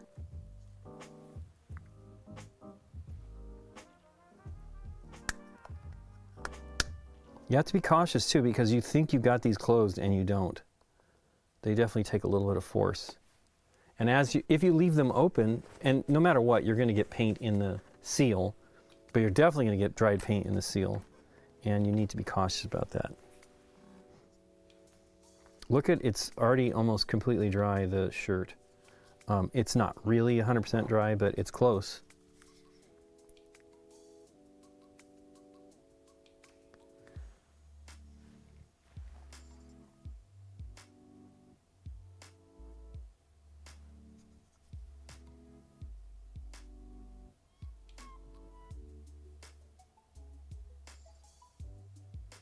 It looks different on the white though, much brighter.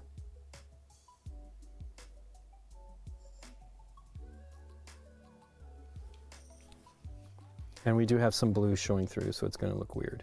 But it might turn out to be, oops, so you can't have that palette in there.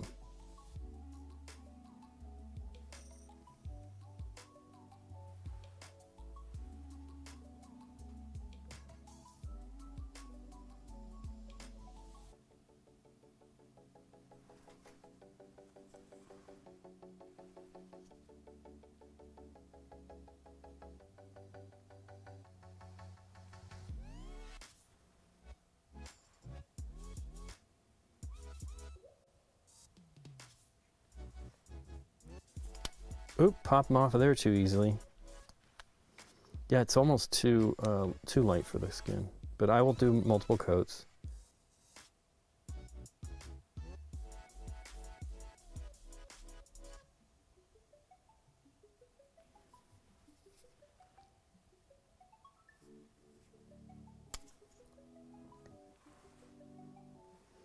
I may end up needing more paint. I might have to do enough coats that...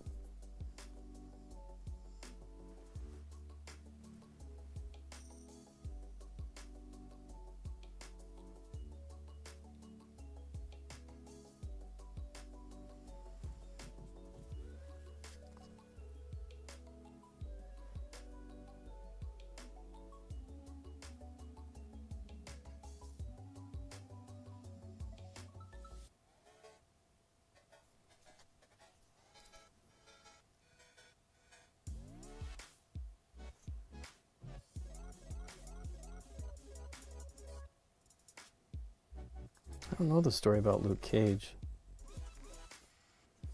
Should look it up.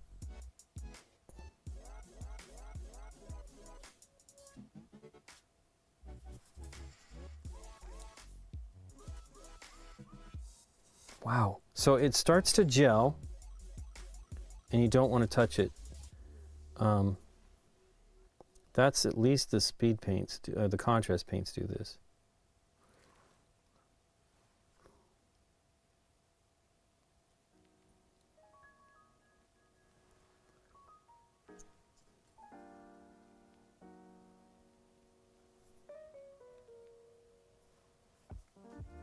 Oof, you can see where I didn't get in there, and that's going to be kind of visible.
It's already starting to gel.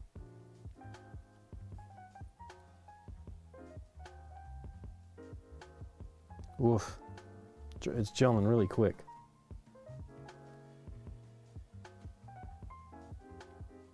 So I guess you can thin it with water. I don't know. And I kind of feel like I want to, because it's really drying quickly.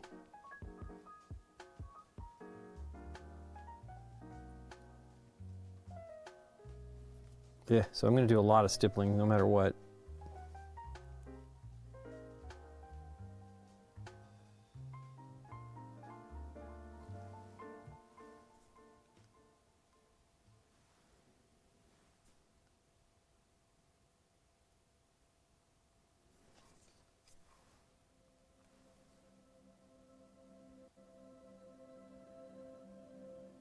There's a dry something on there too, cutting on his head.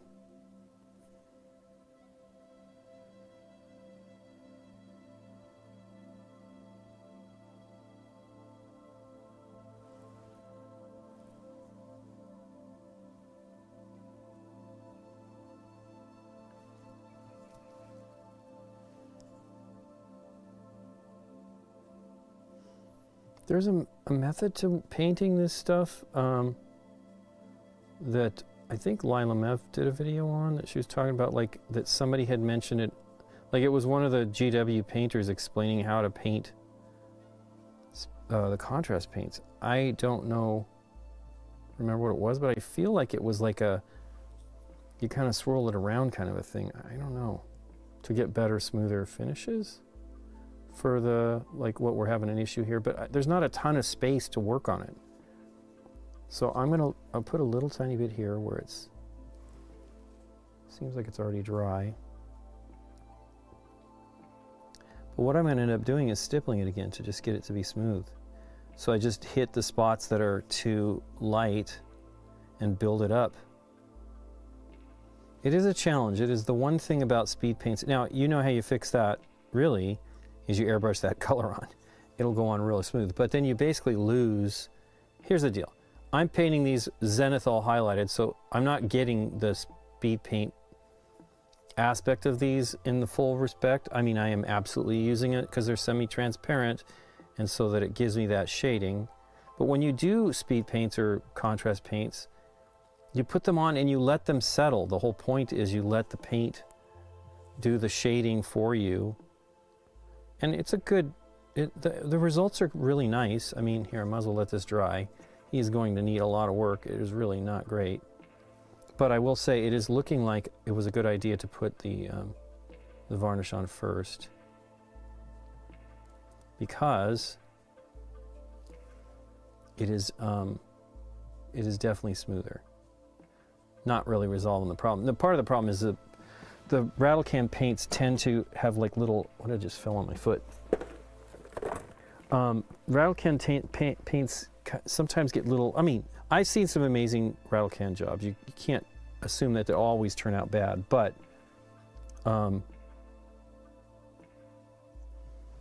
I see little dots and things like that, little bumps that I just can't get around.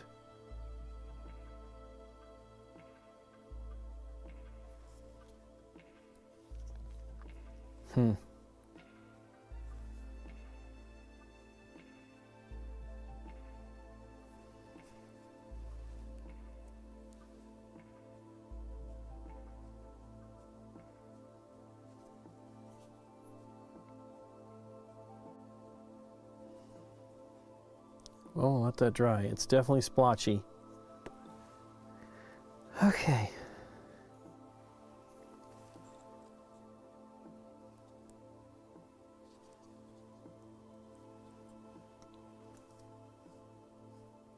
It's weird too. It's drying like differently. Well, I probably painted that bit last.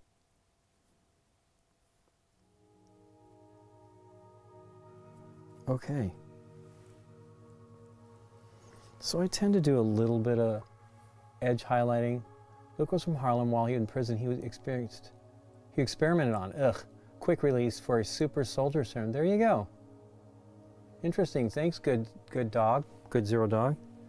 I know nothing, and I now know something. I was wondering, I mean, he seems tough, so he's a super soldier, essentially.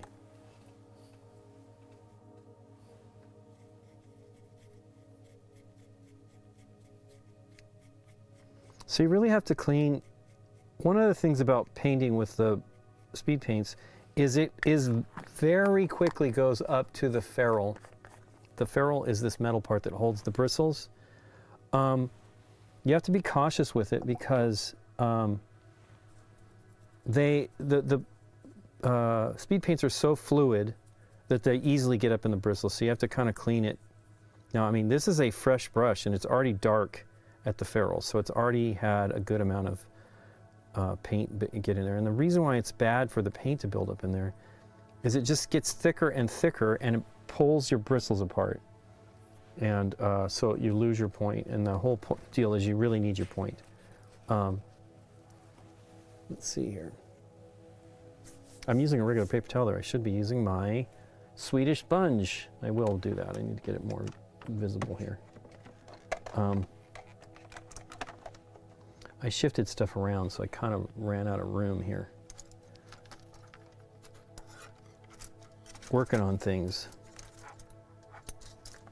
Went running into stuff, and there we go. Okay.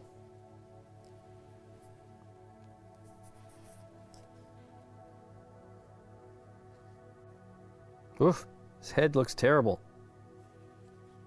But I'll be patient, let it dry, and I'll try to smooth it out. It works. This was pretty bad too. And he looks much better now.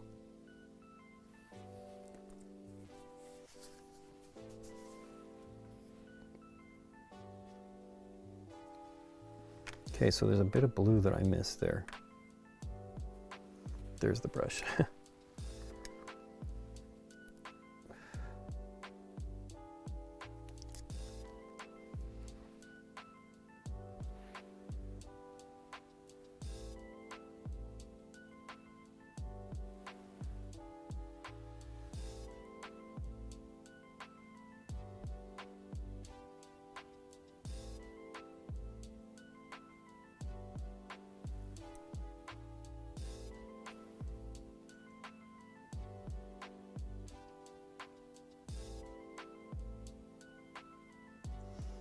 So I will try to do, I have white.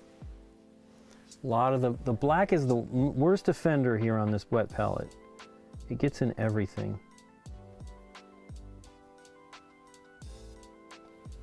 Just, it absorbs the paint, the water, the moisture, and it gets in very quickly.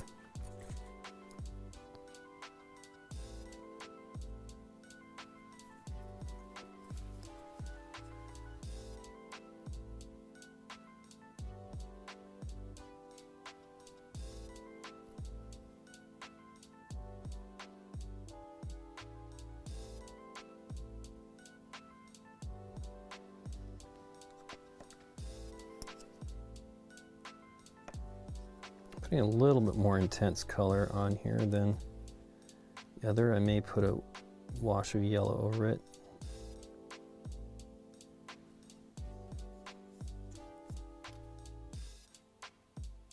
One of the ways to do this is you put your brush on its edge and you, on its side, and I just got it on the shirt and I don't want to.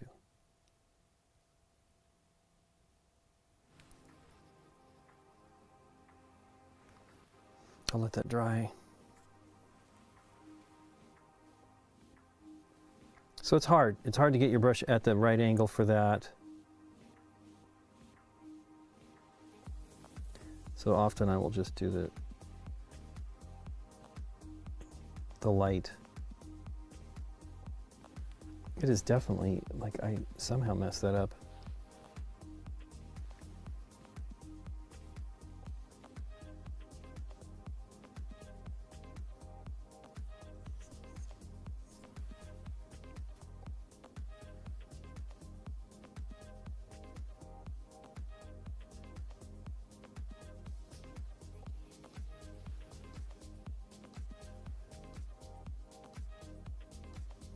Boy, I keep seeing parts of my arm of his arm that I'm not painting.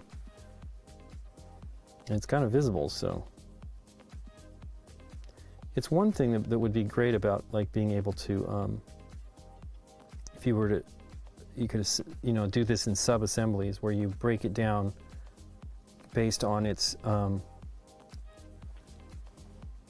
actually I'm going to put a little bit of distilled water. I say that confidently, but where's the bottle? There it is, hiding behind the bottle of glue. And I'm going to put it in a tiny bit into the brown and hopefully thin it out a little bit. I feel it's kind of thick and gets thick too fast. So I'm going to put a little bit on my brush and get in there.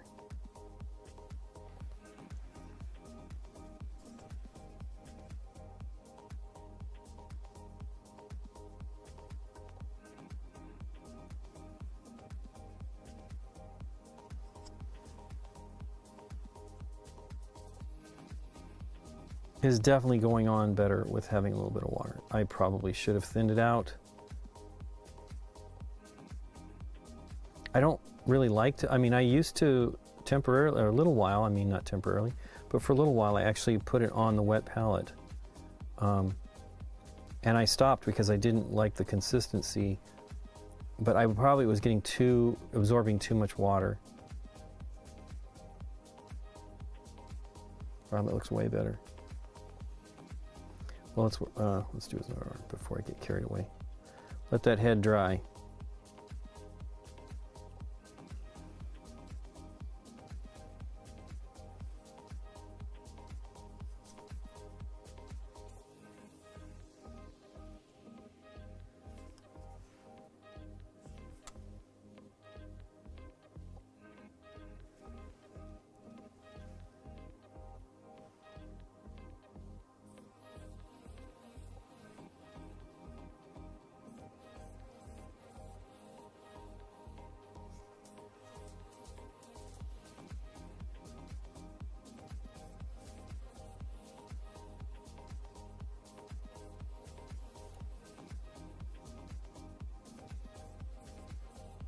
Okay, here goes the head. This is going to be a challenge.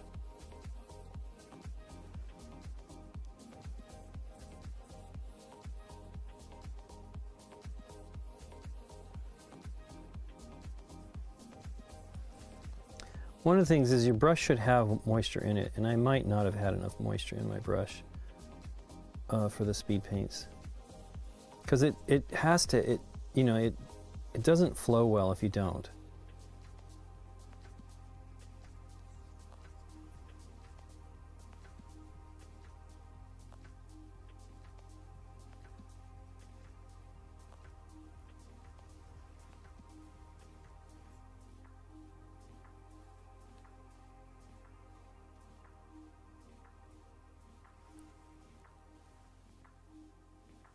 Too much paint.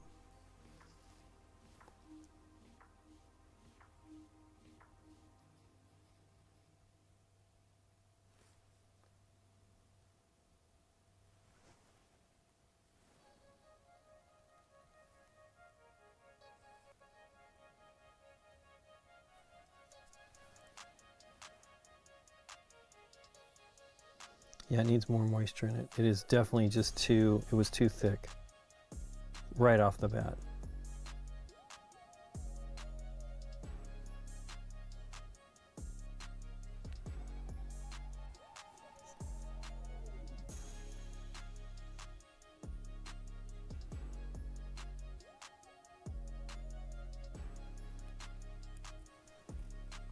Wow, I'm out of paint on that. I was correct.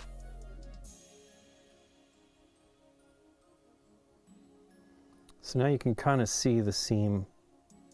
I don't know why they have it run directly over his head, but maybe that's just the best way for the molds to join.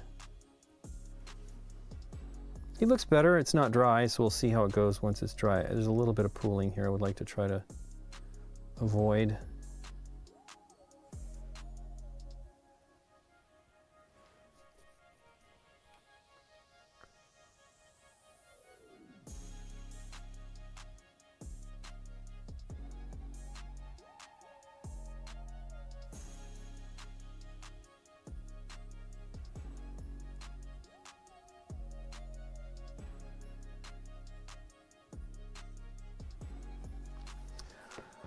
Cool.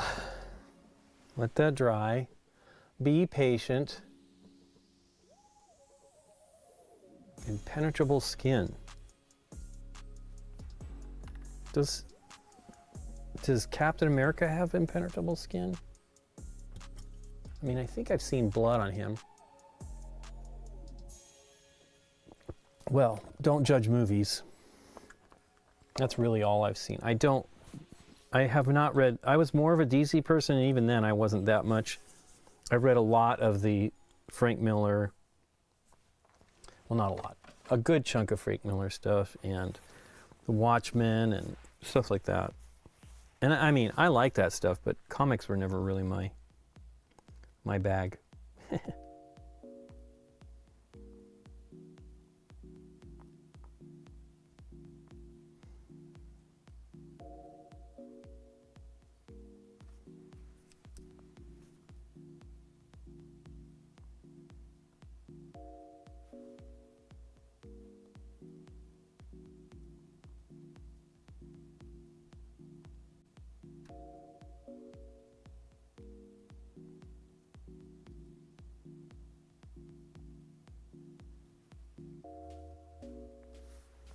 Okay. It's looking pretty good. It's not great, but it's not too far from this. Now, it's not dry at all. I do see that I don't have any of it in his neck there, and I don't have a lot of it left. I'm gonna have to mix some more anyway. Ooh, gosh darn it, right on his head. Knock him out. Ugh. Let's hope he has a super tough skull too. Wow, this water thing is not draining in here. What is going on? It gets, I don't have metallics in here, but when I have metallics, I absolutely want it to be clean because I don't like the metallic mica floating around in the paint. Now, it's not generally too big of a deal, but I've had it show up and been frustrated with it. Okay, well, there you go. No cap skin is normal. Okay, cool. Do you follow up with normal acrylics after using speed paint card? Is it pretty easy to avoid not messing up the whole paint at this point of speed paint? I absolutely do follow up with acrylics, depending on what I need to do. You do have to just practice patience. You know, it's not like, for example, this is mostly entirely just the contrast paints. Of course, underneath it is full-on acrylic paints, right? But I did like the highlights of her eyes. I was saying earlier, Dandy Andy 70, I also tend to, if I really am concerned about it, I will put varnish on. I think these were entirely,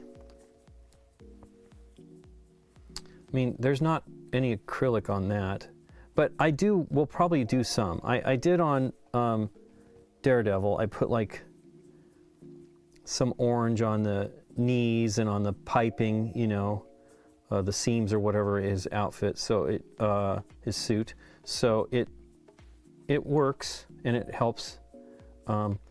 And I have also done, do I have it here? I don't think I do. I have Super Spider-Man or something like that. I can't remember what his name is. And I actually built up shaded, you know, basically with glazing, orange on top of the red that I painted, and to make it have brighter highlights towards the top of his, you know, legs that were poking out all over the place. But it is, you definitely, you know, and again, I had said earlier, I use standard acrylics often for the metallics. But it depends on what I'm doing. Like I just did a little bit of touch up here on it to give his, the creases on his shirt like a little bit more, being more pronounced. And then I'm going back over it with the speed paint. I mean, yeah, the speed paint in this case. And I think, you know, it's absolutely worth doing it. I do things like sometimes the eyebrows and the beards, I will sometimes come back and actually just use standard acrylic just to make it quicker. There's a little bit more control with standard paints. I was using this brown. So in fact, it's probably not dark enough for the beard on him, or his goatee. I might well use a black. But yeah, you can do whatever level, like, okay, so this is literally, I just did a tiny bit of highlighting on it. His skin is getting smoother here. It's still got some splotchiness on top. Probably where I bumped his head. It's not focus. But I will go back and do that. So for example, let's just do a quick highlight that I was planning on doing, but I got distracted with something else. I like to put like a little tiny bit of highlight on some of this stuff, you know. Oops, too much. It still feels like it's not right.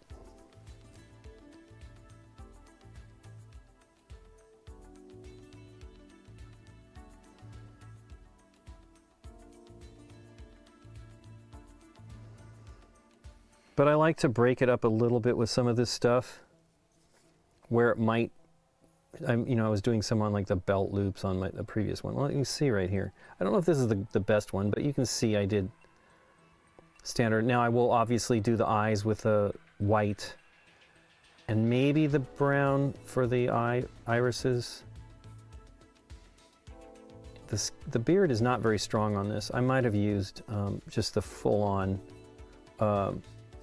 contrast paint, or I might have used, I like this one too, the Gorgruntifer. Might just use that out of the pot. Let's see. Cap skin is normal, in quotation marks. But I really like the speed paints. I think let me show you. I don't know if you were here when I did this. I don't know if you're still here, Dandy Andy, but I painted these. This is a mix. I did these in October. This is a mix. I mean, it's not the greatest paint job ever, but I'm real happy with it. It's a mix of acrylics and speed paints. And like the armor is all just the so the purple is a contrast paint. It is the Luxion purple, I think. And then the red was this that my friend Sebastian had. And I think it looks great. You know, this was zenithal highlighted, and then I went and did the colors over it, and they look good. I mean, you can see it looks darker as it gets inside. It looks correct. It looks pretty great, and you have a little bit of light where that comes through. And then, hey, Stat71. So you can see that. Thanks for joining us here. We're in the follow. We're just kind of wrapping it up here. Got another 20 minutes. But you can see, like, I've done the metallics are standard acrylics. The gems, I think, are standard acrylics. And the skin is absolutely a standard acrylic. I don't have like a great, I've used the transparent white from, I'm not using it a lot lately because I'm having problems with it. It's both of the whites from Acrylics are, the pigment is coagulating. It's not, I don't get it. And I think I did the highlighting on this one with orange, or something like that. That was a standard paint. You're definitely going to get better highlights. I absolutely did the hair, where I did some lines on the hair with white paint.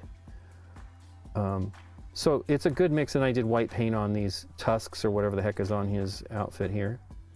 You know, the good thing is you can just keep, especially if you varnish it, you can keep experimenting. You can easily wash it off if you think you've done a bad job. Mass miniatures. I suffer from not having a color I want, so mixing the two is definitely something I'll have to turn to. It's too expensive to own them all. I don't know. So you're actually using the speed paints, Andy? I like them. I really like the Games Workshop ones a lot. I think they're fantastic. And I think the speed paints are really good as well. They are different. But I will say the speed paints, thankfully, are considerably cheaper than the contrast paints. But I don't burn through them that quickly. I have only colors I've purchased again were this color, the Iandin yellow. I actually used it all up because it was the only yellow, I think. There might have been a yellow I missed, but I don't think so. I didn't buy all the original Citadel colors. And I think this is the only other color I bought, the Basilicanum Gray, because I spilled it.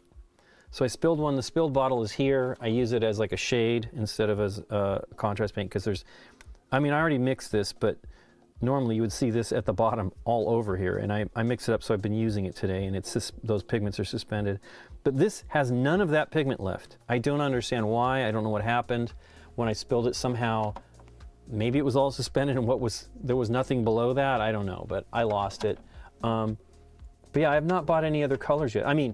I say I haven't bought any other colors yet, but I have bought the same color accidentally, but they last a long time. I've painted probably a couple hundred miniatures with them, and you know, I'm not using all the colors. And mixing colors in speed paints is not a bad thing. I literally had 24 of the first speed paints, and so I was mixing my own colors all the time. Not all of them turn out great, but I think speed paints are fantastic. I think you get great results. You know, you spend an hour or two. I'm pretty certain when I painted this one, I spent about 2.5 hours on it, full time, and that's crazy. I think I was talking. I know I was talking because I streamed part of it while I was painting.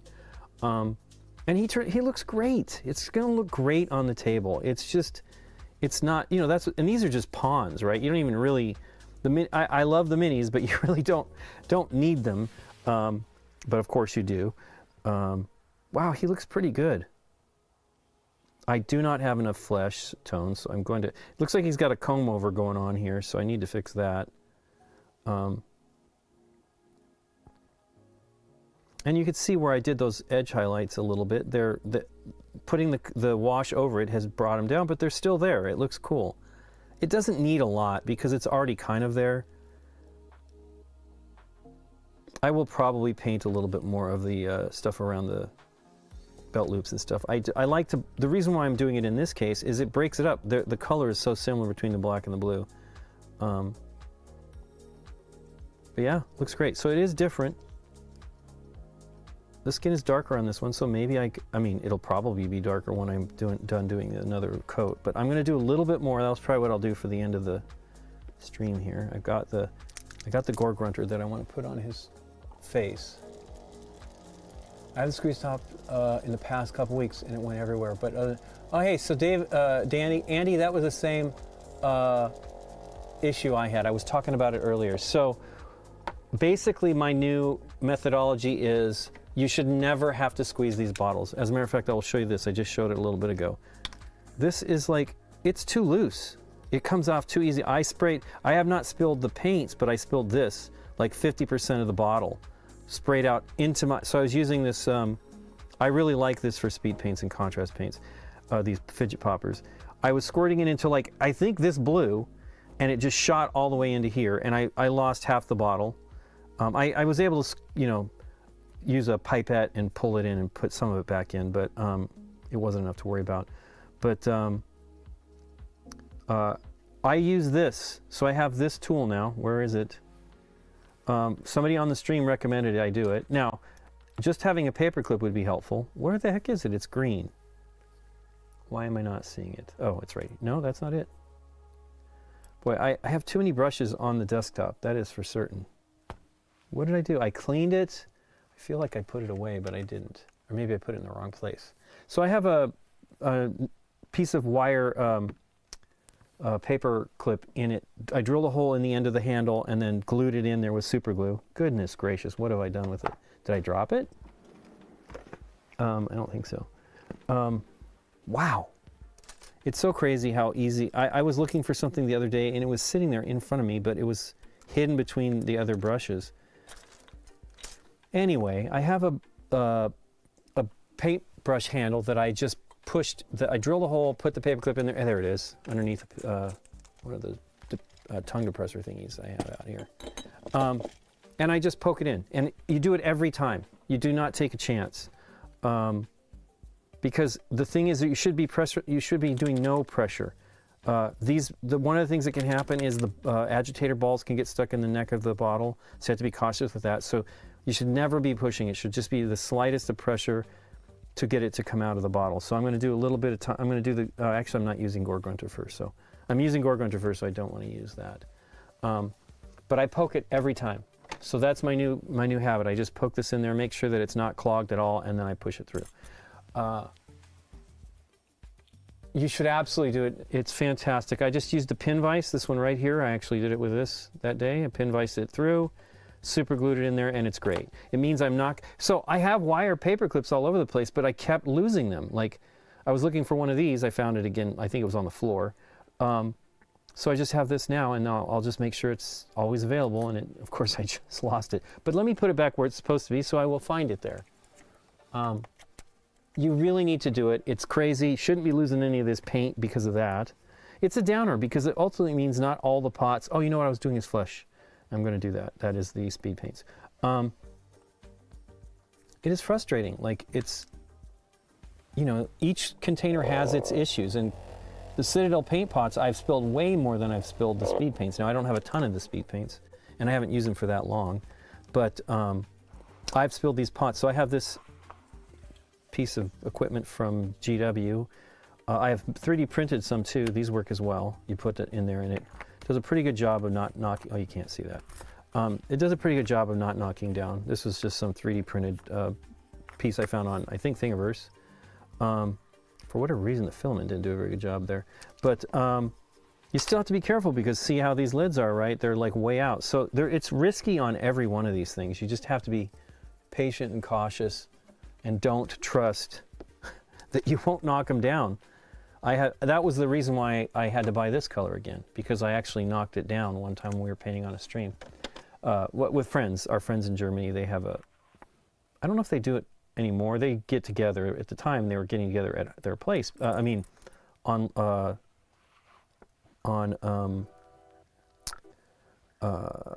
do I never remember the name of it? Discord. They were getting together on Discord, and so I joined them. You know, it's 9 hours ahead of us, but it was fun. And I spilled it. I was doing it at my desk, which is a mistake. I didn't have anything really set up to stream from here. And I mean, I'm streaming obviously, but not like that kind of streaming. And I'm sure I could figure it out. Wow, this was a bad idea. I'm going to start fresh. Ugh, that looks terrible. So I think the paint was drying, and I tried to. You can't reactivate. You can reactivate some acrylics, but I don't think contrast paints can be reactivated. Our friend Sebastian is like amazing at like reactivating paint, so he gets old colors that he likes, and you know, unless it's turned to rubber, you can generally get it back, and he has done a great job on it. I just soaked up that water. So first things first, a tiny bit of the contrast medium again.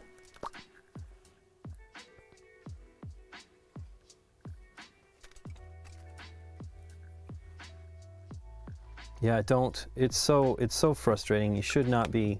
I do not need that much stuff. And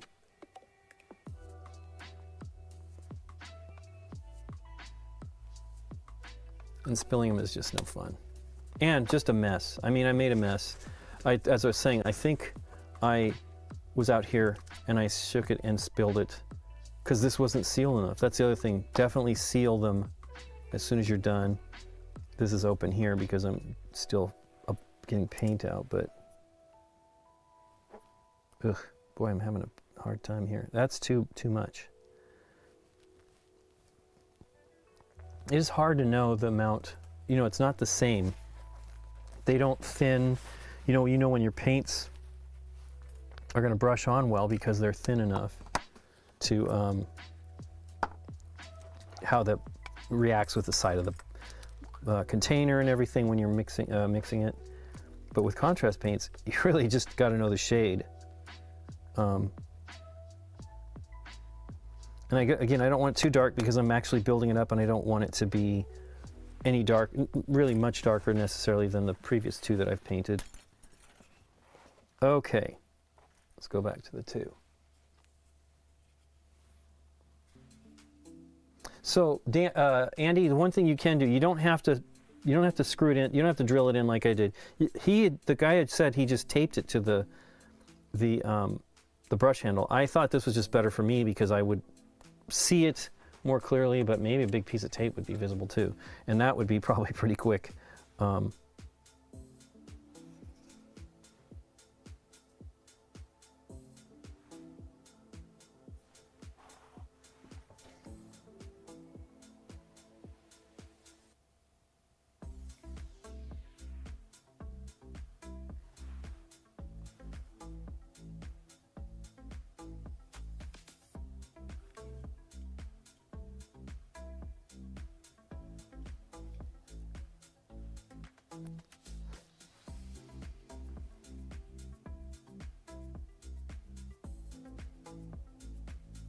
So I'm using this, and I have not put any of the distilled water in. I need to do that. So I want a tiny bit in there. I think it helps.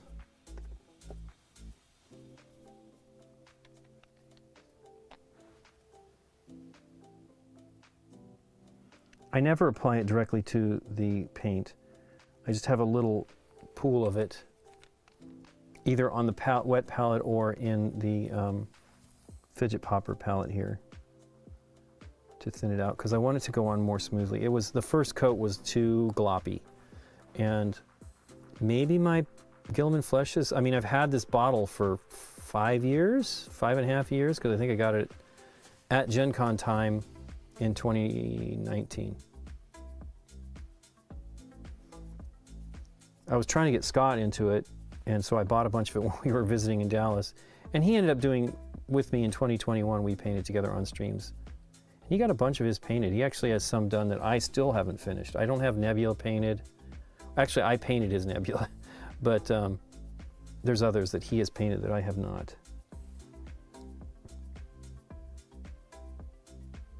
And I think I like his Thanos more than mine.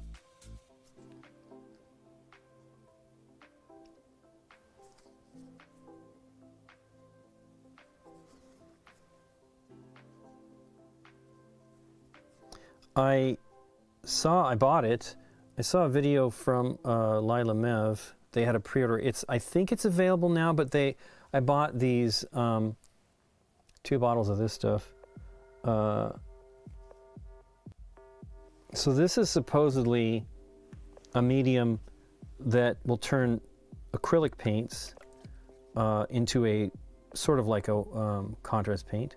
They're saying, you know, wash, glaze, or grise ink consistency.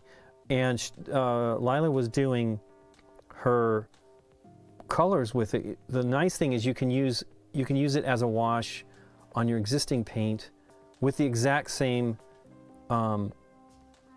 color, right? You can actually do a wash on top of a color with this, and it did a pretty good job. But she was also using it like a speed paint, and it looked pretty amazing. And then it also, at the time, you had to pre-order both, which was totally fine with me. This is a base primer medium.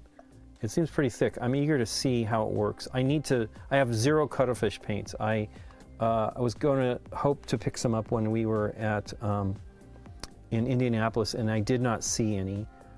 We have some friends that like them, and I want to try them out.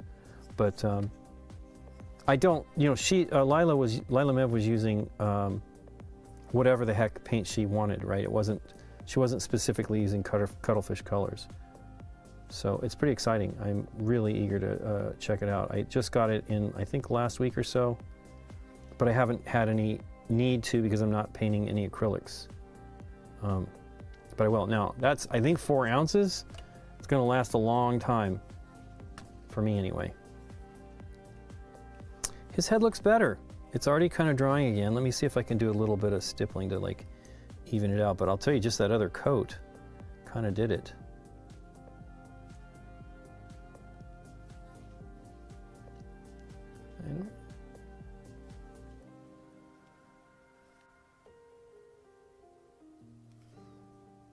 So a little water does help. It's not a tiny amount though, not a lot. It's still kind of got a little bit of comb over look going on here on his head.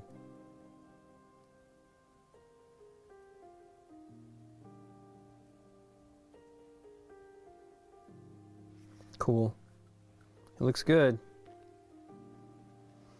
So I'm going to just use the straight gore grunt to make sure it's, so you can see there's a little bit of the pigment. This I think is permanently there. It doesn't come off. But let me shake it a little more just in case. Hey Circe, how you doing? Yeah, we stream Tuesdays and wow. I don't know what that was. I don't know if you could hear that, but it was like somebody saying something, responding to me, but it was AI or something.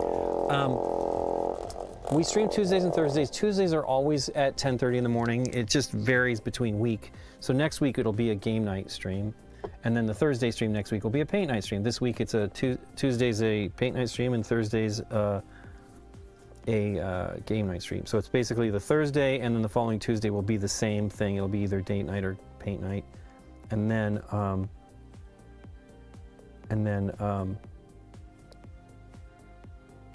flip it the next week. It's a little tough. You know, Nikki does the teaching for the most part. I don't have the time to actually really learn everything we're going to do. And so, and I'm terrible. I'm not a terrible teacher, but I'm not great. I am too tangential, and it's a problem.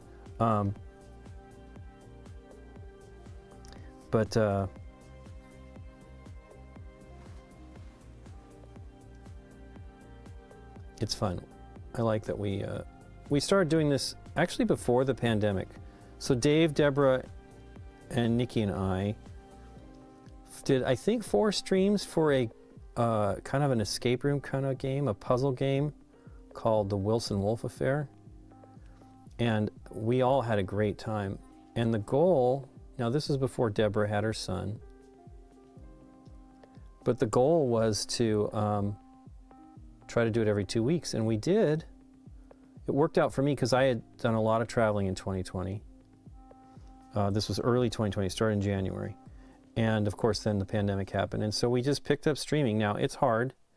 It's not easy to always keep it up, but we like doing it. And it's fun because a lot of the people, the audience, you know, gets a chance to chat with us, which we just don't do a lot of those kinds of things normally. Now, we don't have a ton of viewers. No board game streams really seem to have a lot of viewers. This guide hair on this brush, I'm using a liner. Is kind of long. I don't know if I can trim it. I'm afraid to trim anything on brushes because they just become a mess sometimes.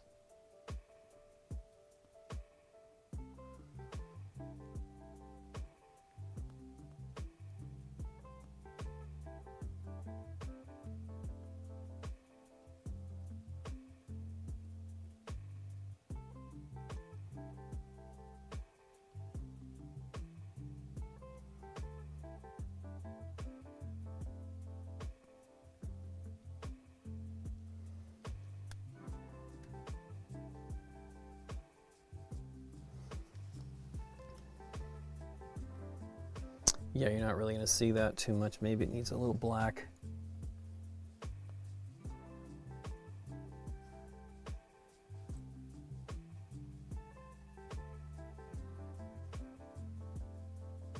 I don't hear him trimming that tree, so maybe it isn't happening today. Off frame.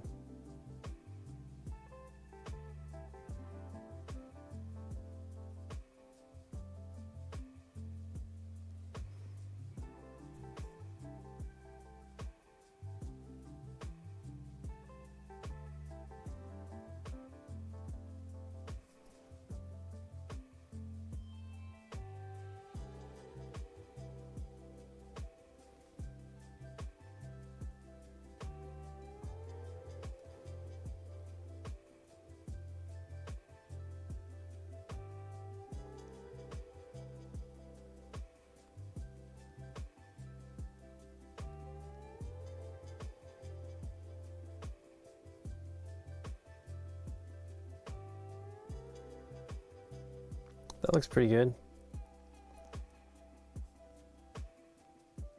Looks pretty balanced on the points of his chin there. Cool.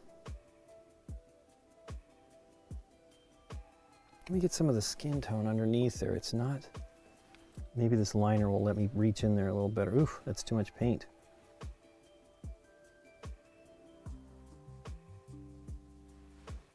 Sorry, getting my head in the way. Now it doesn't have a lot of primer in there, so it's probably not going to show up too strongly.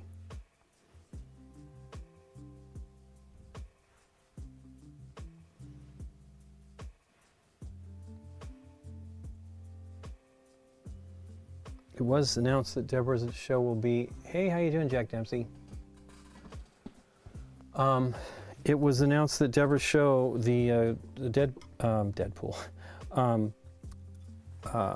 Daredevil is going to be back in March, I think the 4th. And I think they have 9 episodes, so I'm excited to see that. She will be in New York filming at that point, so we won't be seeing her much for a while because it's going to be a long filming. I mean, you know, they're cinematic, they're not like regular television shows, so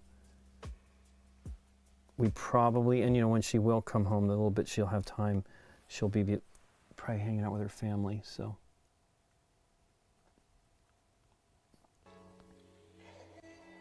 But the plan is we film with her this weekend, one of the last times probably that we'll have a chance before she's gone.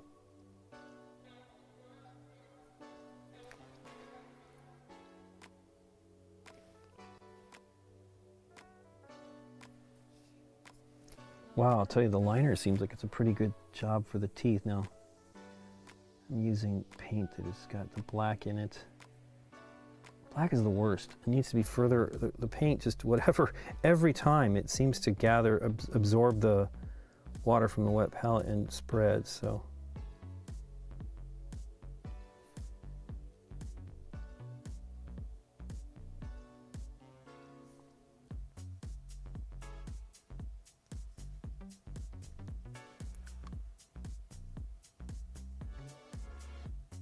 Oh, painting the white when I don't want to. Finally saw you guys did Black Thunder Road Bender. It was fun. Those guys were great. I'm sad. Nick and Mike have moved up back to where they grew up. They did that last June, and so we've seen them. We saw them at Gen Con, and we saw them at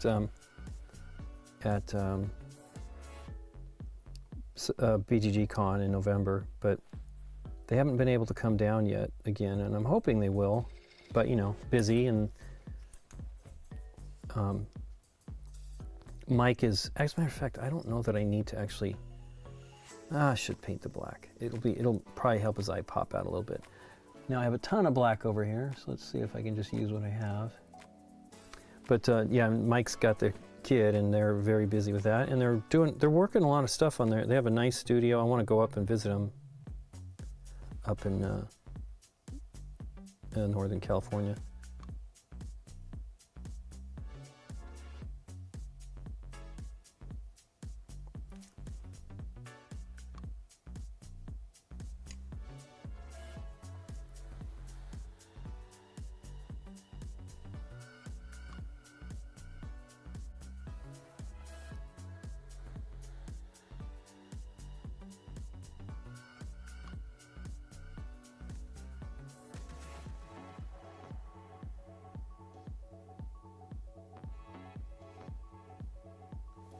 I don't like that. So I'm going to just touch it up, not worry about it. Sometimes I'm able to do the upper and lower teeth separation, but I'm not that great of a painter.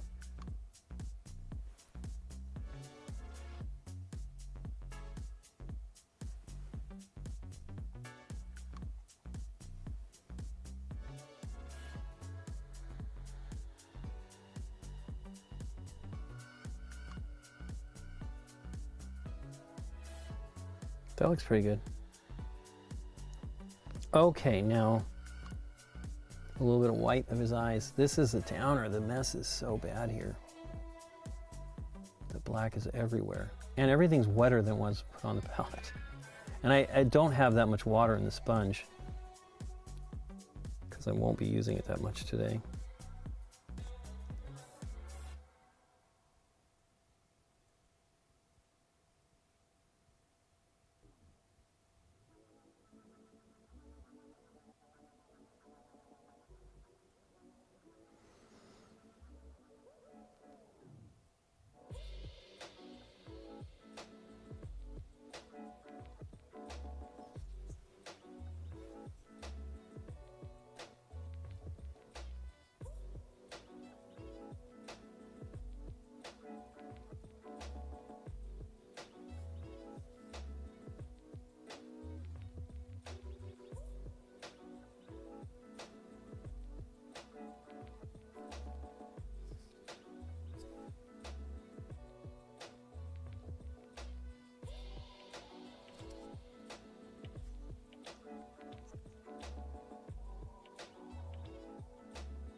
I just smeared it.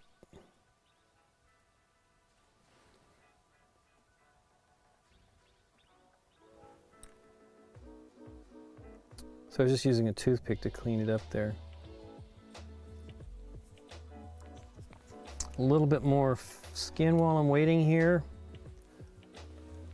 Have you tried placing the paint on a white ceramic tile to keep control of the water? Well, I do have a tile right here. It's okay. So I'm using a wet palette. I like the wet palette because it keeps the paint active longer. The tile, it dries too quickly, and it is frustrating. I do love using the tile. I use it for all kinds of things. Mostly what I use it for is when I'm varnishing stuff, but it's pretty good. But I really like the wet palettes. The problem is I am trying to control it. Like I literally does not have that much water in the sponge today, but the paint is definitely drawing it in. So I'm going to put a little bit more tone on his head. I'm going to brush in the opposite direction. Maybe that'll help. Hey, you know what? There's white paint in that brush somehow. That is because the water is not clean. That is frustrating. Okay, one more try.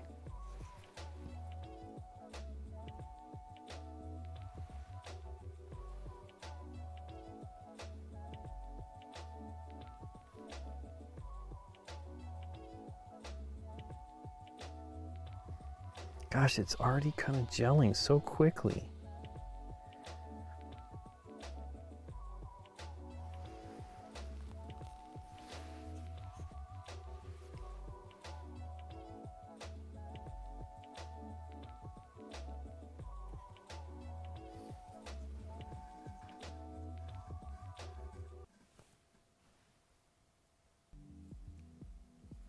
Huh, well, let me let that dry.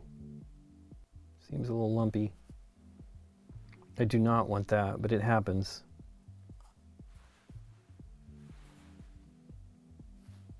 Ooh, it's after 1.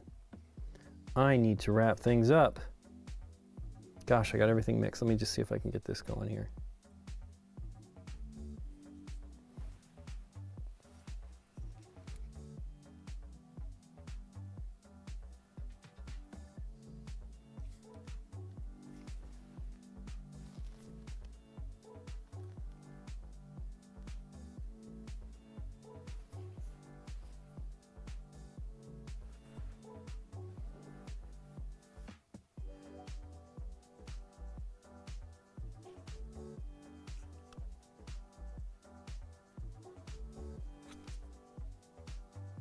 He looks good.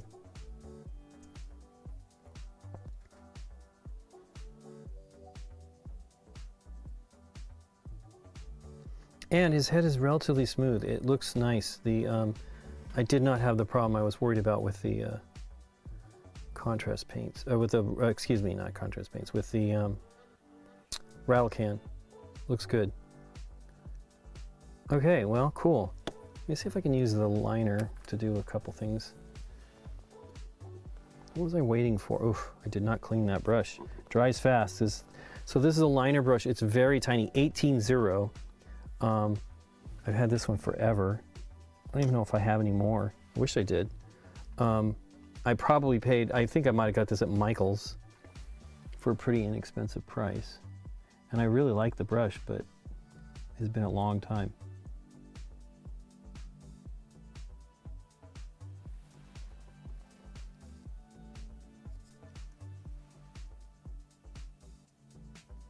Too much paint.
But yeah, having a little bit of highlights helps, you know, lend, I mean, obviously these are not realistic, but it gives a little bit of realism to the paint. Because, you know, it's not just a consistent surface.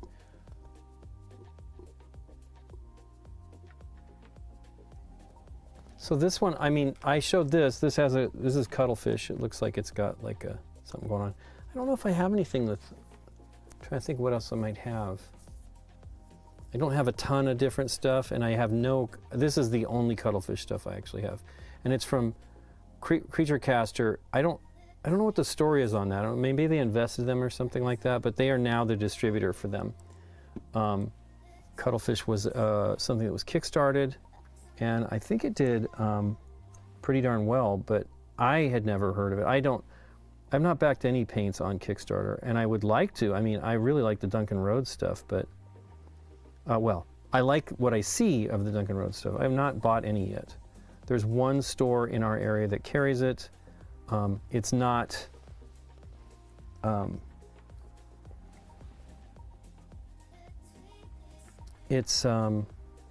they only have the first wave.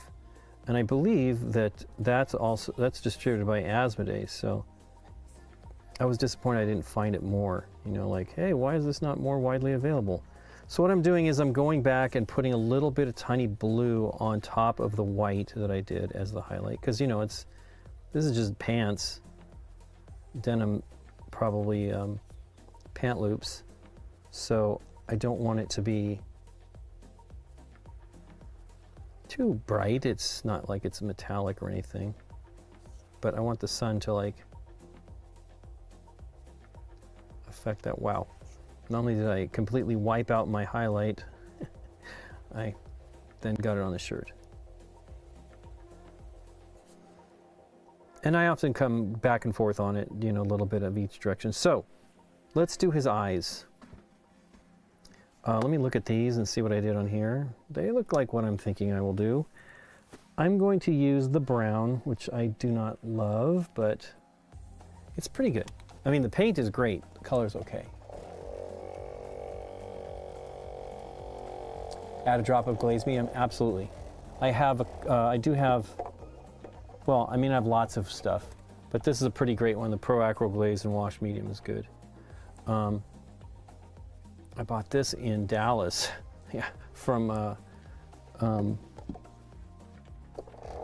at Common Ground. We don't have, definitely, we don't have a place that sells the paints anymore. The store that carried the, I mean, I need to do some research and see if they have another vendor, but retailer. But the one that sold it in Pasadena is folded, and I kept planning on going over there. And when I actually made I think I was kind of making plans, and I looked up on the, because there used to be a couple stores. There still is one down the road from it in Pasadena. That is not close to us, neither of them. But if you make a trip, then it's worth it. But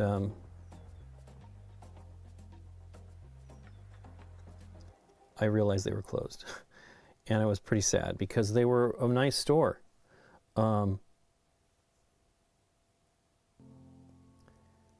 And they had a pretty neat location, but somebody else bought them out, and then they didn't last. So truly a bummer.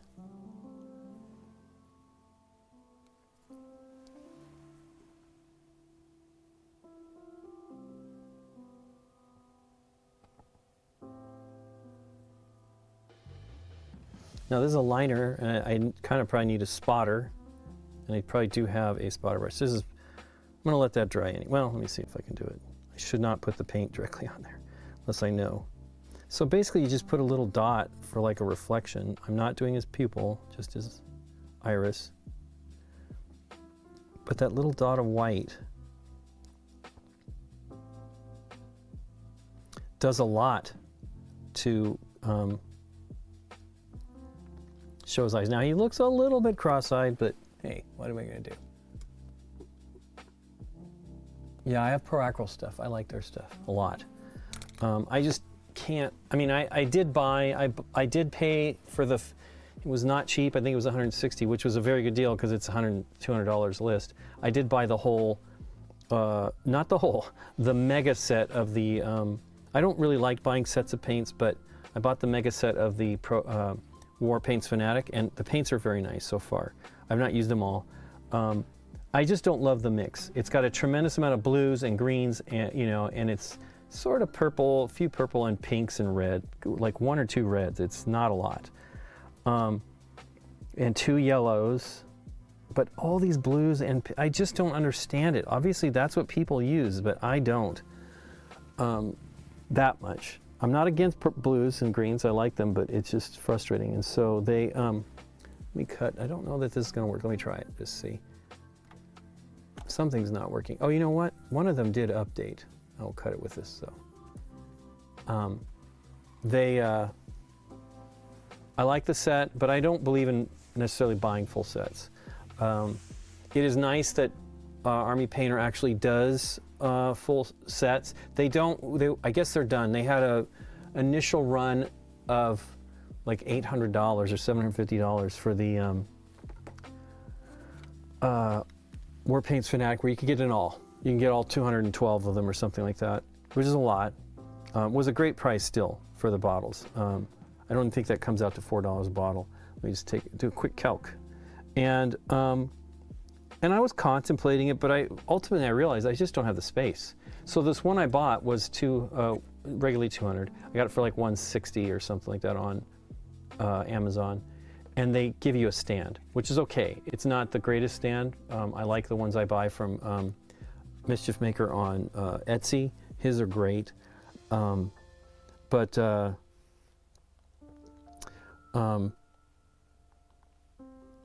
it's $3.50 a bottle. It's not bad, right? That's actually a really great price for a bottle of paint. And their paints, the paints seem nice, but I don't need them, and they're gonna dry, right? Thankfully the dropper bottles last a long time, except for the top, man. Listen to this. It's not even shaking. It's white pigment. Yeah, Army Painter Fanatic. Vincent said he thought they were pretty good. I watched a bunch of people's videos for them. I think they're really nice. And so they actually have introduced another 2 sets of 10 or something like that. They have the John Blanche, former art director, I believe, and he was like, lots of great covers and stuff for 40K stuff. But art director at Games Workshop, and he's retired, and they did 2 sets, new colors, 1 color that's revived. I don't think I have that shade, whatever it was called. It was one of the shades. And some new colors, and including 1 new speed paint in each set. And boy, oh boy. Now, good thing they're all going to be available individually, but I really like those 2 speed paints. One was like a blood, and the other one was gosh darn it, what was it, a blue-gray maybe or something like that? Really awesome. And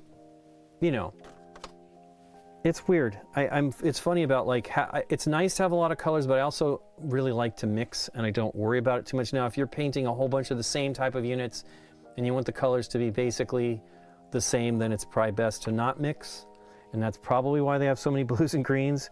I mean, in this set right here, there are 1, 2, 3, 4, 5, 6, 7, 8. Now, at 8, we're getting into the greens, but that's still blue-green. So there's another blue-green, 3 of them now, 4, another aqua and a turquoise in there, and now we're hitting green, angel green. This is the 1 set, and then green skin, and then rainforest, right? These are all greens. They're great colors, but good gosh. And then look at this, autumn sage is basically a blue-green. And then what's this? Army green. So green, green, green, green. Necrotic flesh is kind of a green. But yeah, and there's just barely any brown. So that's 1, 2, 3, 4, 5, 6, 7, 8, 9, 10, 11, 12, 13, 14, 15, 16, 17, roughly 17 blue greens. Probably almost roughly divided down the middle. That's just crazy. And I don't know. I'm looking at I have a lot of the contrast paints, not all of them. I'm still shy about 8 of them maybe. I never bought the ultramarine blue, and there's a few colors. So it's 4. So I have 48, 49, 50, 51, 52, 53, 52. So I have 52 of the contrast paints, and I think there's 60 something. So I'm missing at least 10, probably. But yeah, it's crazy. And, at least, I don't know how many, I think there's 100 and something paints in the speed paint line. Now, they do other things. They have the metallics that Games Workshop's not doing and stuff like that. So, I don't know. I just showed you that color. Here's the rainforest green. I always do that. Anyway, so I'm wrapping it up. You guys have a great one. We'll be back again tomorrow. We'll be on YouTube tomorrow, starting at noon Pacific time and 3 in the afternoon. We're just doing it on YouTube, and it will be Scott, the owner of BGG, and some of the people from our team and ourselves. I don't know if we'll be on it the whole time. I'm not sure how long the whole run is, but it should be fun. And then Nikki and I'll be back at 5:30 Pacific Standard Time PM on Thursday, and we'll play some game. I'm not sure what. You guys have a great week. Keep warm. Holy cow, it's chilly for us. We are very wimpy. We don't handle the hot weather, cold weather very well. I don't handle the hot weather that well either. You always, that's great, Jack. Thanks for joining me. Everybody you take care. Thanks for joining us. I'm going to wrap up. We'll see if we can get somebody to raid on Twitch. I am not on the thingy. But yeah, there might be somebody streaming. If you want to join in on that on the raid, I think we're gonna raid Losapalooza. They are going. So say hello for me. They don't have many people watching, and I'm sure I don't have too many people either. Wait, now why is that not raiding? What is going on here? Did I do it already? Oh, you know what? I clicked through. I'm a bonehead. I need to actually get to the creator dashboard. That is funny. What did I do? And then the stream manager. You can see how good at this I am. Here we go. Now, why am I not seeing Losapalooza? This is so strange. Huh.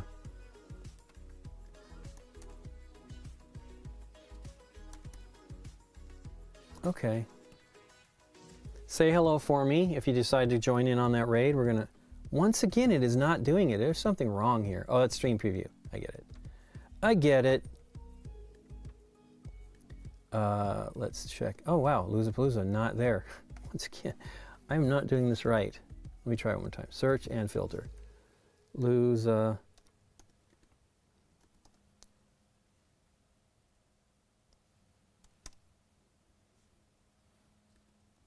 Wow, I'm not having any luck here.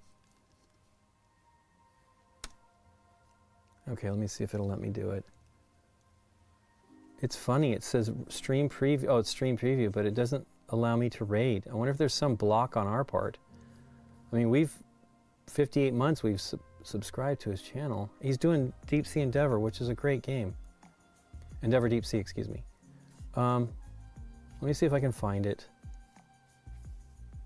This is frustrating. I don't understand Twitch. It seems like the tools have gotten fouled up. There's another one that's, it's in Spanish for sure. Well, darn it. I do not know how to do this. It's so frustrating. Let me try it one more time. I mean, I do know how to do it. It doesn't seem to be working. Sort by. No, I want to do the stuff that we're following. That might do it. Nope, still not in there. Oh, there it is. Hooray! Cool, let's go and raid them. Say hello to Dave if you want to join in. It's not doing it. What is going on? I have never had this luck. I wonder if there's an issue. Maybe I'm not seeing the whole page. Let me just see about that. Okay, there we go. Okay, everybody, take care. Have a good one. YouTube folks, thanks for joining me. I'm sorry you can't raid, go along on the raid, but thanks for all the chat and have a great time. It looks like it's doing it. Okay, bye everybody. Take care. Have a good one.